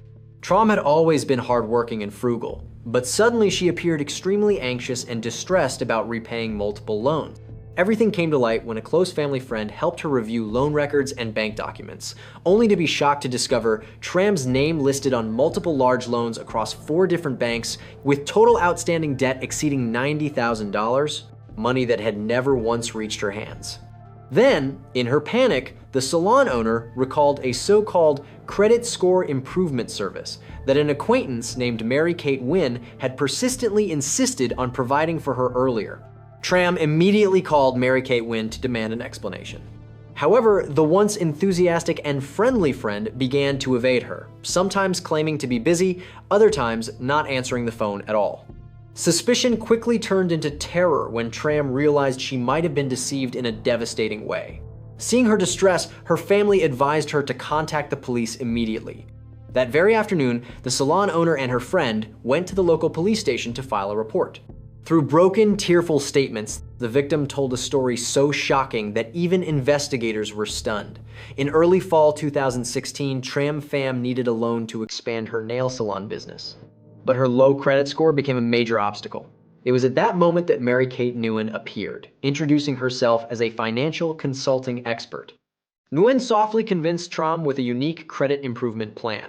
She would help Tram take out a small loan, repay it on time, and repeat the process several times. Each time, Tram's credit history would improve. Trusting Nguyen, Tram sent her many personal documents to prepare the loan application. But after the loan was dispersed, Nguyen demanded that Tram transfer the money into accounts Nguyen specified, and then she vanished, leaving Tram with a massive debt and the crushing pressure of interest payments. Given the seriousness of the case, it was quickly referred to state and federal investigative agencies due to the large sum involved and signs of interstate fraud. The official investigation began with the first key lead being the name Mary Kate Wynn, someone the victim knew, and the #1 suspect in this scam. As a first step, investigators collected every document the victim provided, including bank statements, loan contracts, and money transfer receipts. On their desks, the outline of the case gradually emerged through cold numbers and lines of text. 4 loans in the victim's name, each worth tens of thousands of USD, were dispersed around late 2016. In particular, there were multiple electronic transfers from the victim's account to unfamiliar accounts in the state of Iowa. So the experienced investigators immediately raised a question. Why would loan money taken out in Minnesota be transferred to Iowa? And could this be a sign of interstate money laundering? And if everything Tramfam reported was true, then it meant the suspect had exploited trust to quietly clean out nearly $100,000 from the victim's accounts without raising alarm. From there, a criminal scenario gradually took shape under the working theory. Mary Kate Nguyen had used the victim's personal information to apply for loans at 4 different financial institutions in Minnesota. But instead of ensuring the money went to the victim as promised, Nguyen instructed the victim to transfer the funds to Iowa under the pretense of speeding up the repayment process. Put simply, Nguyen turned the victim into the debt bearer while she calmly took the money and erased her tracks. But more importantly, the entire scheme looked almost clean on paper. The victim voluntarily provided personal information and even made the transfers herself under Nguyen's instructions, without realizing she was helping a fraudster. So how could investigators expose her for what she really was? Right around this time, a critical lead emerged from Iowa when the Northwood Casino, located in northern Iowa near the Minnesota border, reported suspicious activity to authorities known as bill stuffing, meaning stuffing cash into slot machines and then printing out redemption tickets. According to the report, from late 2016 to early 2017, a group of people, later identified as being connected to Nguyen, frequently visited the casino, fed large amounts of cash into the machines, and then immediately cashed out as tickets without actually gambling. This tactic produced tickets that appeared legitimate, making it easier to launder dirty money. When investigators compared the timing and the amounts, they felt a chill at the disturbing match. The bill stuffing total at the casino was nearly equal to the amount stolen, and it happened right after the victim's transfers. From that moment, the crime scene of this financial case began expanding, from a paperwork-filled room in Minnesota all the way to the casino floor in Iowa. Investigators concluded this was no longer an isolated fraud case, but a federal case with a clear money laundering scheme. So they immediately submitted a detailed report to the Federal Bureau of Investigation, along with the Iowa Division of Criminal Investigation, to coordinate a deeper probe. Shortly after the case was accepted, a multi-agency task force was formed, including FBI special agents, Iowa investigators, and the Minnesota Bureau of Criminal Apprehension. They began the journey of uncovering the truth behind the scam using the financial leads they had gathered. As a first step, investigators contacted the 4 banks that issued the loans to collect the full files. As expected, the loan applications had all been submitted by Mary Kate Nguyen on behalf of the victim, under the name of her company, My Second Chance Financing. However, the files contained multiple red flags, such as inflated income claims and vague, questionable collateral. Still, because the victim had provided genuine personal documents, the banks approved the loans, unintentionally creating a loophole that Nguyen exploited to the fullest. In addition, bank transfer records showed the money was sent to several accounts in Iowa, held in the names of individuals directly connected to Nguyen. Investigators followed the trail and discovered that these accounts were quickly drained through cash withdrawals at the Diamond Joe Casino in Northwood, Iowa. They immediately coordinated with casino management to obtain security footage. On the screen, Mary Kate Nguyen and several of her associates were clearly seen feeding stacks of $100 bills into slot machines, then printing out tickets just minutes later. The cameras also captured Nguyen carrying a stack of tickets to the casino cashier to exchange them for cash. This was direct visual evidence of Nguyen's money laundering. The tickets, each tied to specific transaction codes, were later seized as physical evidence. At the same time, in Minnesota, the investigative team reviewed Nguyen's social media accounts, email, and phone records. They discovered that Nguyen had contacted the victim through emails sent under the company name Second Chance Financing, in which she gave detailed instructions on how to transfer money according to proper procedure to build a cost-to-give, strong repayment history. In reality, the entire message chain was nothing more than a fabricated script. The emails and phone messages between Nguyen and the victim became undeniable evidence for the prosecution, showing that Nguyen intentionally deceived the victim into transferring money based on false information. All investigative threads gradually converged. By late 2021, the pieces of the case were sufficient to charge Mary Kate Nguyen. A federal grand jury in Iowa secretly convened and indicted Nguyen on charges of wire fraud and money laundering, along with a later charge of contempt of court for violating the terms of her release. A federal arrest warrant was issued while Nguyen was still living in Minnesota, completely unaware that the net of the law had tightened around her. On one morning in late 2021, Minnesota police, working together with the U.S. Marshals, carried out the arrest warrant. Mary Kate Nguyen was handcuffed right at her front door. Faced with clear evidence, she appeared strangely calm, denied all allegations, and claimed she was being misunderstood. Even so, Nguyen was taken into custody to await trial. During a search of her residence, police seized several documents, computers, and phones. From there, they uncovered valuable leads, including a notebook containing financial information, copies of the victim's identification documents that she had previously given Nguyen for loan paperwork, and even business cards bearing the name My Second Chance Financing, Limited, belonging to Nguyen. All of this showed that she had carefully prepared her fraud plan, creating a seemingly legitimate cover to gain the victim's trust. But an unexpected turn came soon after, when a federal judge in Minnesota granted Nguyen conditional release pending trial, citing that she had no serious history of violent offenses and had promised to cooperate with authorities. Taking advantage of that opportunity, Mary Kate Nguyen disappeared from the supervision of law enforcement. In August 2022, she violated the terms of her supervision, used methamphetamine, and completely cut off contact with her probation officer. When law enforcement arrived to check her residence, Nguyen had fled. A federal warrant was immediately issued, launching an intense manhunt by the FBI and the U.S. Marshals for a dangerous financial fugitive. As investigators tracked Nguyen's movements, they discovered she was not on the run alone.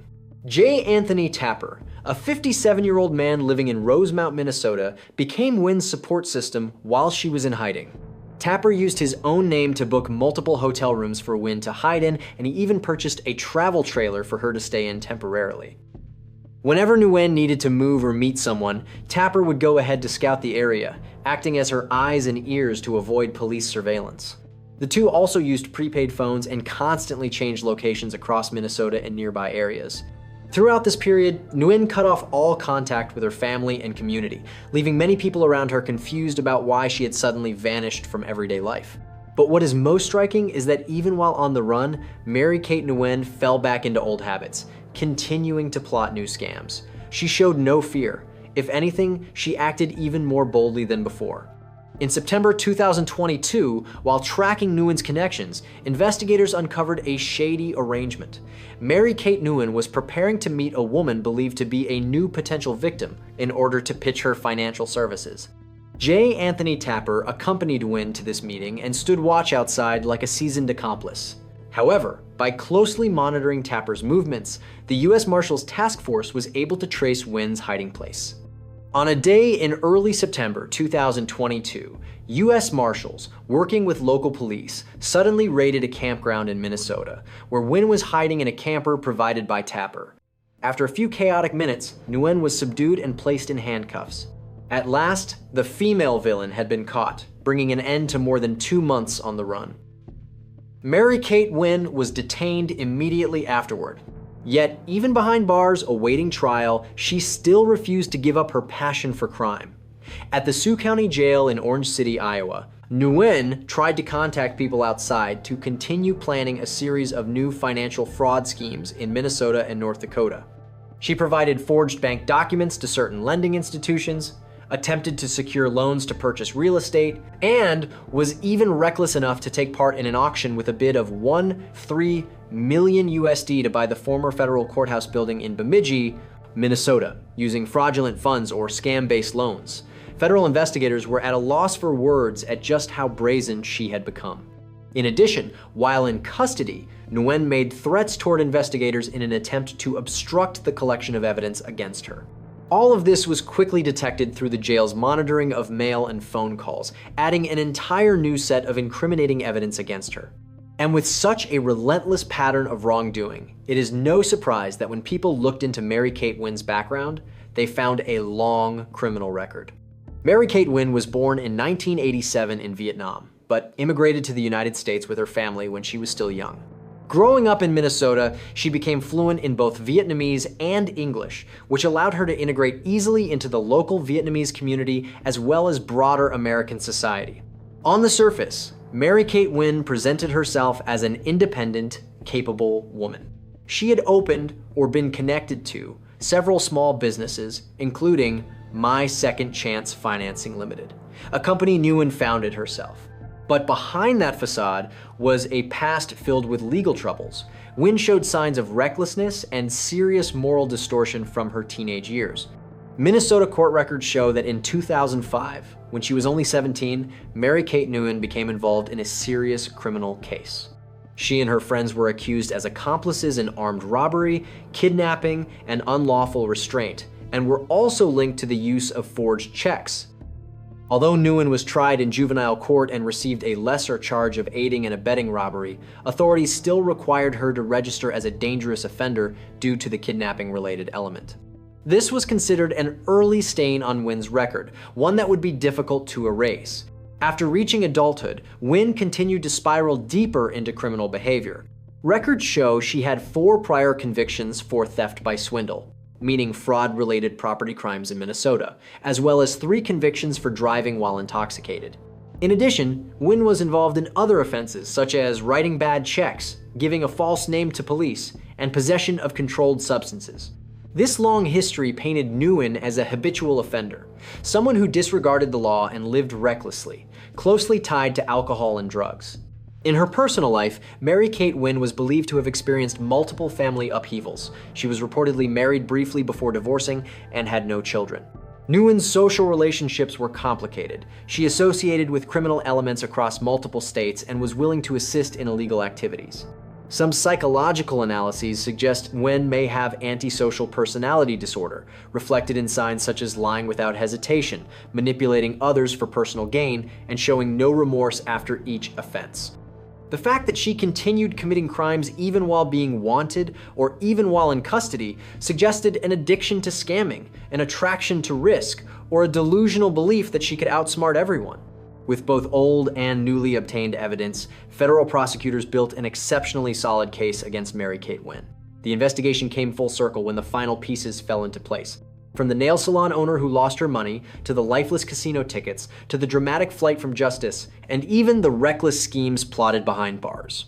Together, it formed a complete portrait of a dangerous fraudster with no remorse. On January 10th, 2025, at the federal courthouse in Sioux City, Iowa, Judge Leonard T. Strand sentenced Mary Kate Nguyen. The courtroom was packed, with many local reporters and members of the public in attendance, especially people from the Vietnamese community in Minnesota. Before imposing the sentence, Judge Strand clearly stated his view of the case.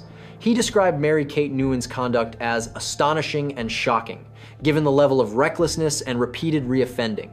According to the judge, the defendant's exploitation of the community's trust to commit crimes and then fleeing and continuing to offend even while in custody showed that Nguyen posed a serious danger to society in the financial sphere. Faced with those forceful accusations, Mary Kate Nguyen lowered her head in court, appearing remorseful and quietly apologized to the victim and the community. However, those belated words seemed to carry little meaning after everything that had happened. She was sentenced to 120 months in prison, equivalent to 10 years in federal custody. In addition, Mary Kate Nguyen was fined $20,000 and ordered to pay $131,175 in restitution to the victim to help remedy the harm. After completing her prison term, she must remain under supervision for 5 years to ensure she does not reoffend. The judge also noted that the federal justice system has no mechanism for early parole, meaning Nguyen will have to serve nearly the full sentence. As the sentence was read, Mary Kate Nguyen nearly collapsed, tears streaming down her face. Perhaps for the first time throughout the proceedings, she truly felt the price of her long chain of wrongdoing. Prosecutors and investigative agencies alike expressed satisfaction with the court's decision. In their view, a 10-year sentence was fully proportionate to the severity of the case. The acting U.S. Attorney for the Northern District of Iowa, Timothy Duax, stated that this was a warning to those who believe they can exploit others and remain above the law, because no matter how far they run or how cunning they are, justice will ultimately be served. On the defense side, Nguyen's attorney appeared disappointed but acknowledged that the 10-year sentence was still lower than the maximum penalty, which could have reached 20 years if the defendant had not pleaded guilty. For that reason, they said Nguyen would try to rehabilitate herself in the hope of rebuilding her life in the future. Several months later, in May 2025, the accomplice J. Anthony Tapper also appeared in court for harboring a fugitive. Tapper pleaded guilty and was sentenced to 9 months in federal prison for sheltering and assisting Nguyen while she was on the run. The judge reprimanded Tapper for obstructing law enforcement and emphasized that he had helped prolong the victim's suffering. When Tapper received his sentence, every remaining link in the Mary Kate Nguyen case was officially brought under the judgment of the law. The Mary Kate Nguyen case came to an end, but its aftermath lingered for a long time within the Vietnamese community in Minnesota, as well as among law enforcement.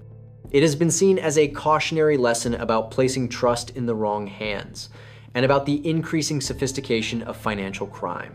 Many people shuddered at the realization that the scammer can sometimes be someone familiar right beside them, ready to exploit victims at the very moment they are most vulnerable and least guarded. On local forums and social media, the case sparked intense discussion.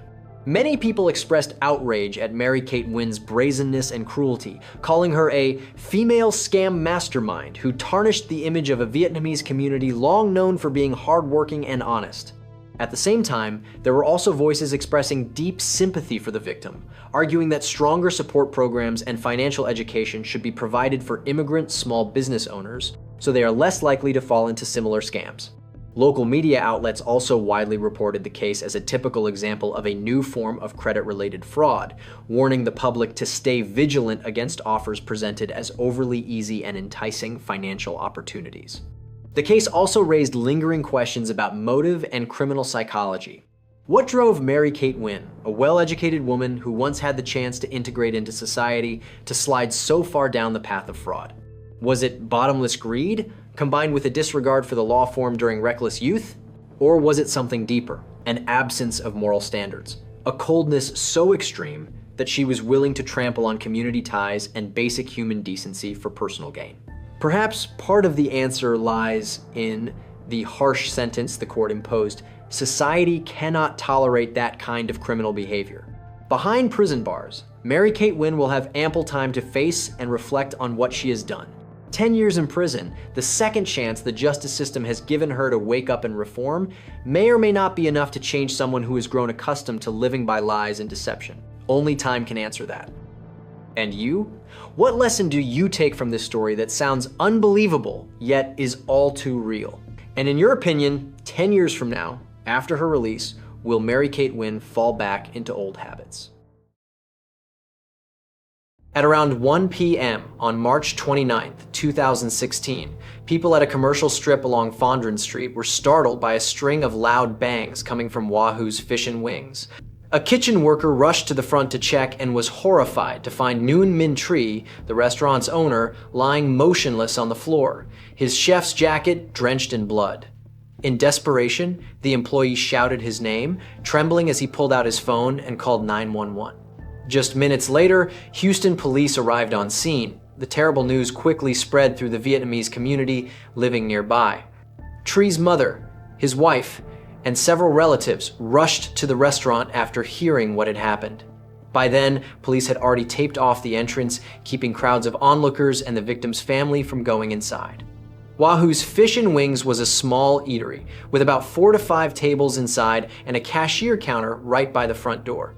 When detectives from the Houston Police Department entered, their attention immediately went to the victim's body lying on its back on the floor near the entrance. Paramedics quickly confirmed he had died from gunshot wounds. The scene showed signs of a violent struggle.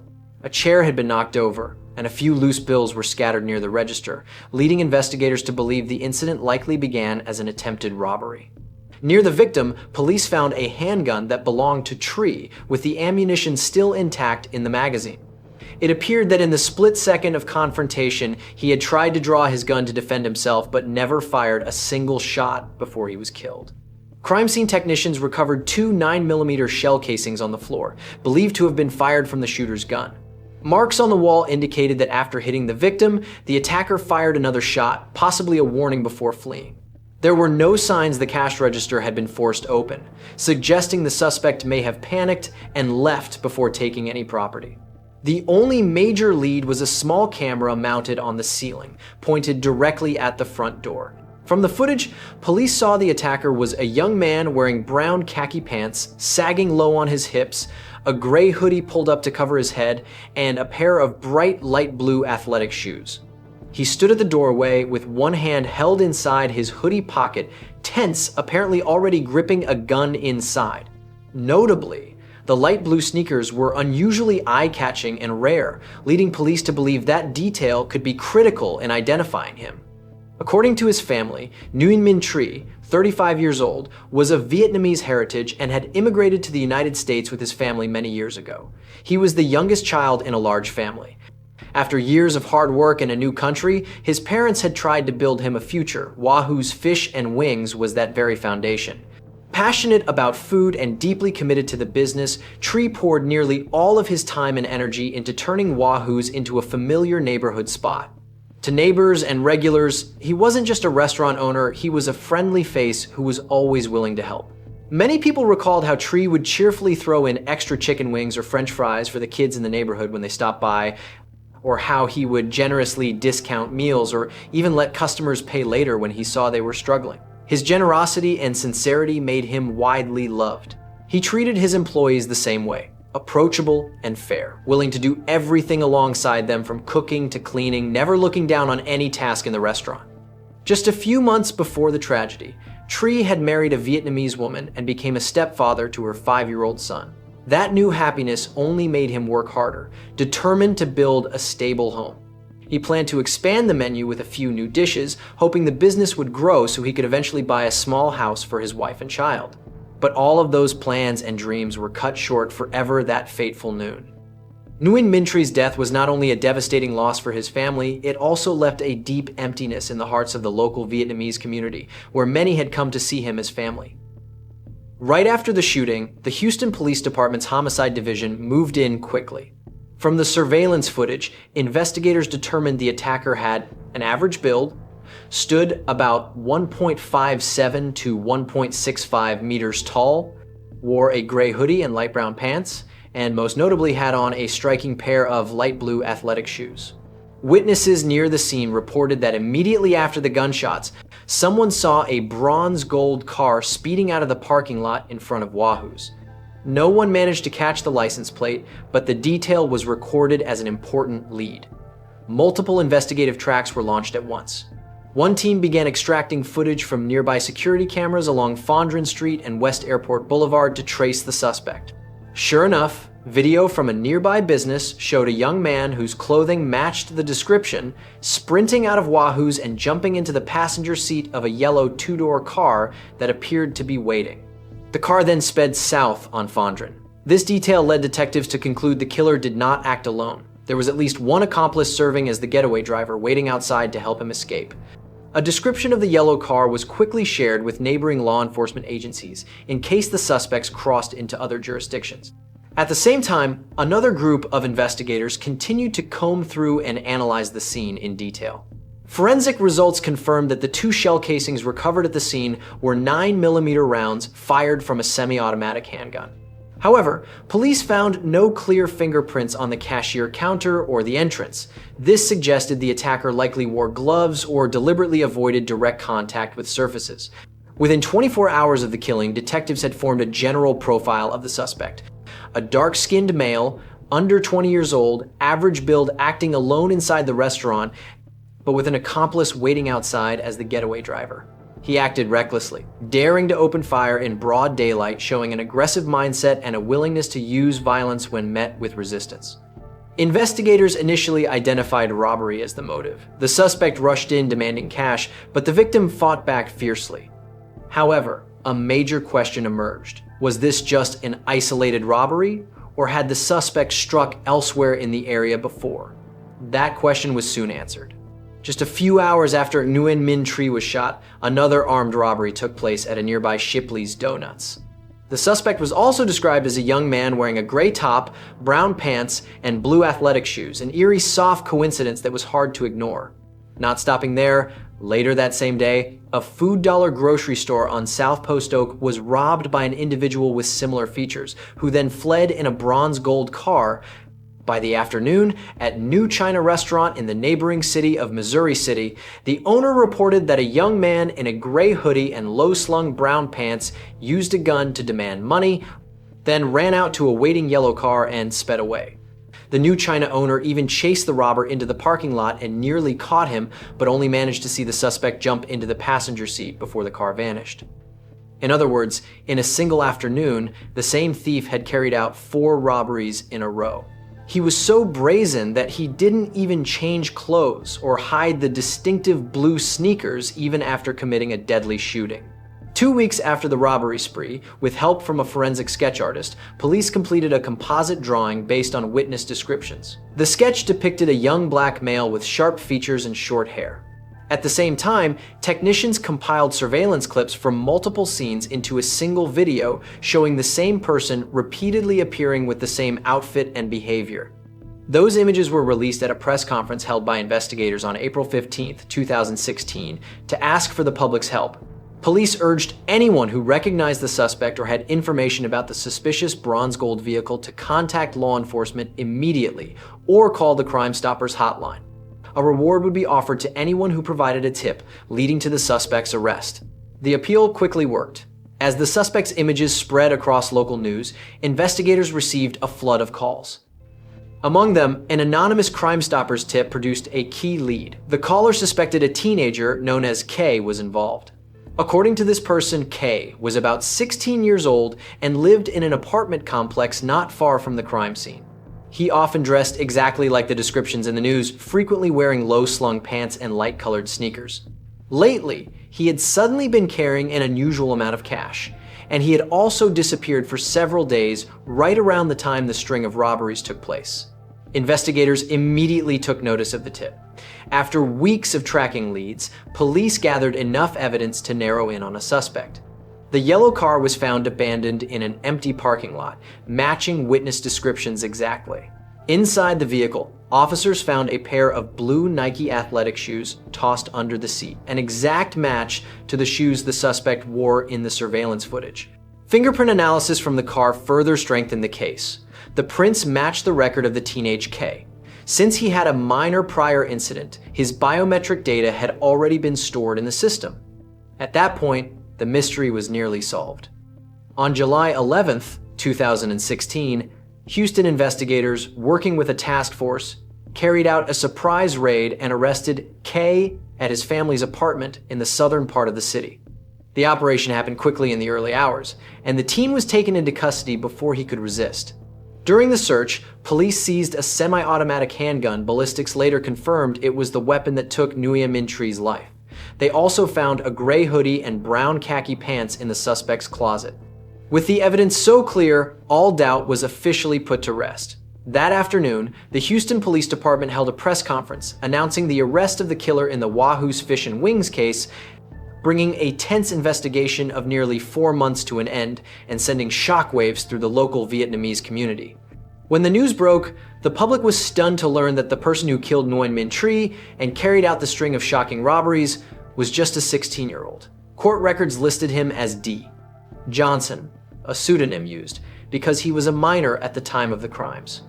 Johnson was an African-American teen, born and raised in Houston, in a working-class family struggling with hardship.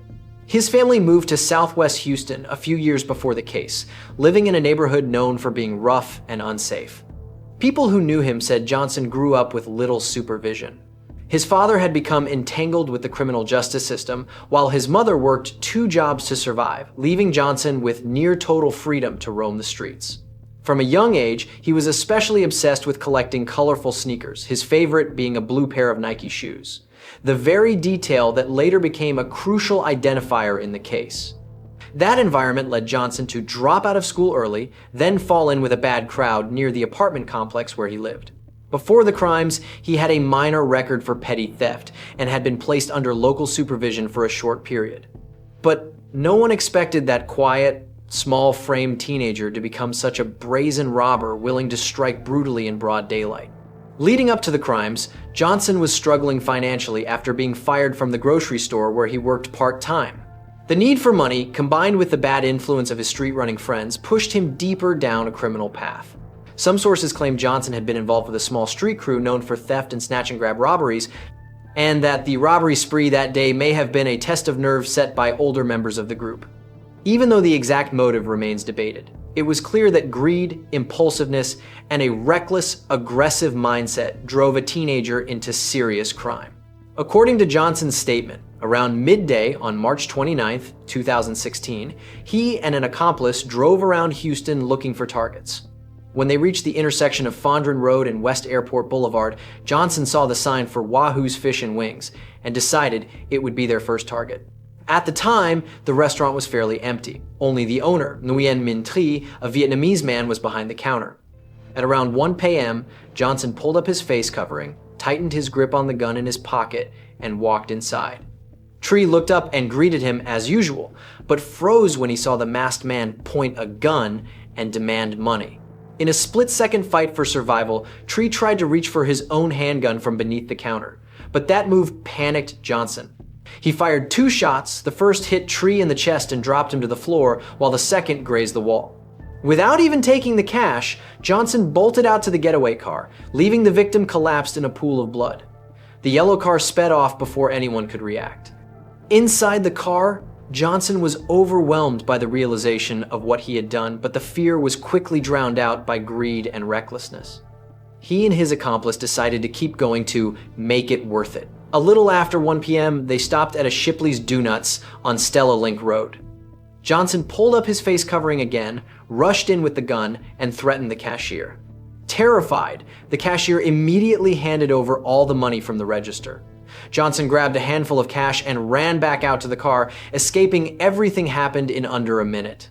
About half an hour later, the yellow car showed up at a Food Dollar store on South Post Oak. Johnson repeated the same routine. He threatened the clerk at gunpoint, forced the store owner to kneel, and stole cash along with a few small items. Getting away with it only made him bolder. At around 3 p.m., the pair went to the New China restaurant in nearby Missouri City. As Johnson rifled through the money and ran for the door, the owner grabbed a chair and chased after him, nearly catching his shirt. Johnson panicked, jumped into the car, and the yellow vehicle roared away in time. After the spree, Johnson and his accomplice went into hiding at a motel on the outskirts. The teen's mind was a storm of fear, adrenaline, and guilt. He had become a killer, but shaped by the gang lifestyle. Johnson quickly pushed aside any remorse. The two split the small amount of money they had stolen, then went their separate ways, believing it would all blow over. But the net of justice tightened fast. Just a few months later, Houston police tracked down the remaining trail, arrested Johnson, and brought the 16-year-old's crime spree to an end. Given the exceptionally serious nature of the case, prosecutors decided to charge Johnson with capital murder. Although he was only 16 at the time of the crime, after a hearing, the juvenile court allowed the case to be transferred for adult prosecution due to the brutality and dangerousness of his actions. In September 2017, the trial for the killing of Nguyen Minh Tri officially took place at the Harris County Courthouse, drawing intense public attention in Houston, especially from the Vietnamese community. In court, Johnson appeared timid, starkly different from the violent robbers seen in surveillance footage. The victim's family sat quietly in the gallery, many holding his portrait in their arms. The courtroom atmosphere was tense and deeply emotional. Prosecutors described the defendant as a cold-blooded robber who took the life of an innocent man out of pure greed and asked for the harshest sentence possible. When the security camera video showing Tri being shot was played on the screen, the victim's mother broke down in sobs, forcing the judge to pause the proceedings briefly to calm everyone in the room. Faced with evidence that could not be denied, Johnson's defense attorney had no choice but to shift to seeking leniency, arguing that the defendant was still very young, came from a difficult background, and lacked understanding of the law. Johnson was advised to plead guilty to avoid the possibility of prosecutors seeking the maximum penalty. Under Texas law, offenders who were under 18 at the time of the crime do not face the death penalty. If convicted, the harshest punishment is life in prison with eligibility for parole review after 40 years served. In the end, after deliberation, The jury imposed the harshest sentence on Johnson. That meant he would remain behind bars until nearly age 60, with only a slim chance of ever returning to society. The verdict was delivered in a heavy silence. As the sentence was read, Johnson hung his head, his shoulders trembling as if he were crying, but no one could tell whether those tears were remorse or simply fear of the punishment awaiting him. In the gallery, the victim's family held one another, overcome with grief. Tree's mother, her hair almost completely gray, told reporters through sobs that she only hoped the long prison term would awaken the killer's conscience. Tree's young wife quietly wiped away tears and carried their small child as she left the courthouse after a long journey to seek justice for her husband. The murder of restaurant owner Nguyen Minh Tree sent shockwaves through Houston at the time. Local newspapers widely reported on the senseless crime that took the life of a gentle immigrant over a small amount of money. The Vietnamese community in Houston expressed deep outrage and sorrow. Many people gathered outside Wahoo's Fish and Wings, where the tragedy happened to hold a memorial, light candles, and pray for the beloved owner. As for the perpetrator, Johnson's sentence was supported by much of the public. Despite his young age, the cruelty of his actions was viewed as unforgivable. Some social advocates argued that the deeper roots should be examined, that Johnson was a product of poor education, gang violence, and family neglect. Still, the prevailing view remained that strict punishment was necessary to deter crime and protect the community. The case also sounded an alarm about armed juvenile crime. Many voices called on authorities to adopt more effective measures to control firearms, while also strengthening education and mental health support for at-risk teenagers. What do you think about this sentence? Can justice ever be enough to soothe the pain that remains? Share your thoughts in the comments. And if you'd like to explore more true crime cases with me, please like, share, and subscribe to Vietnamese Case Files so we can keep meeting again in future videos. Thank you for watching, and see you again at this same time tomorrow.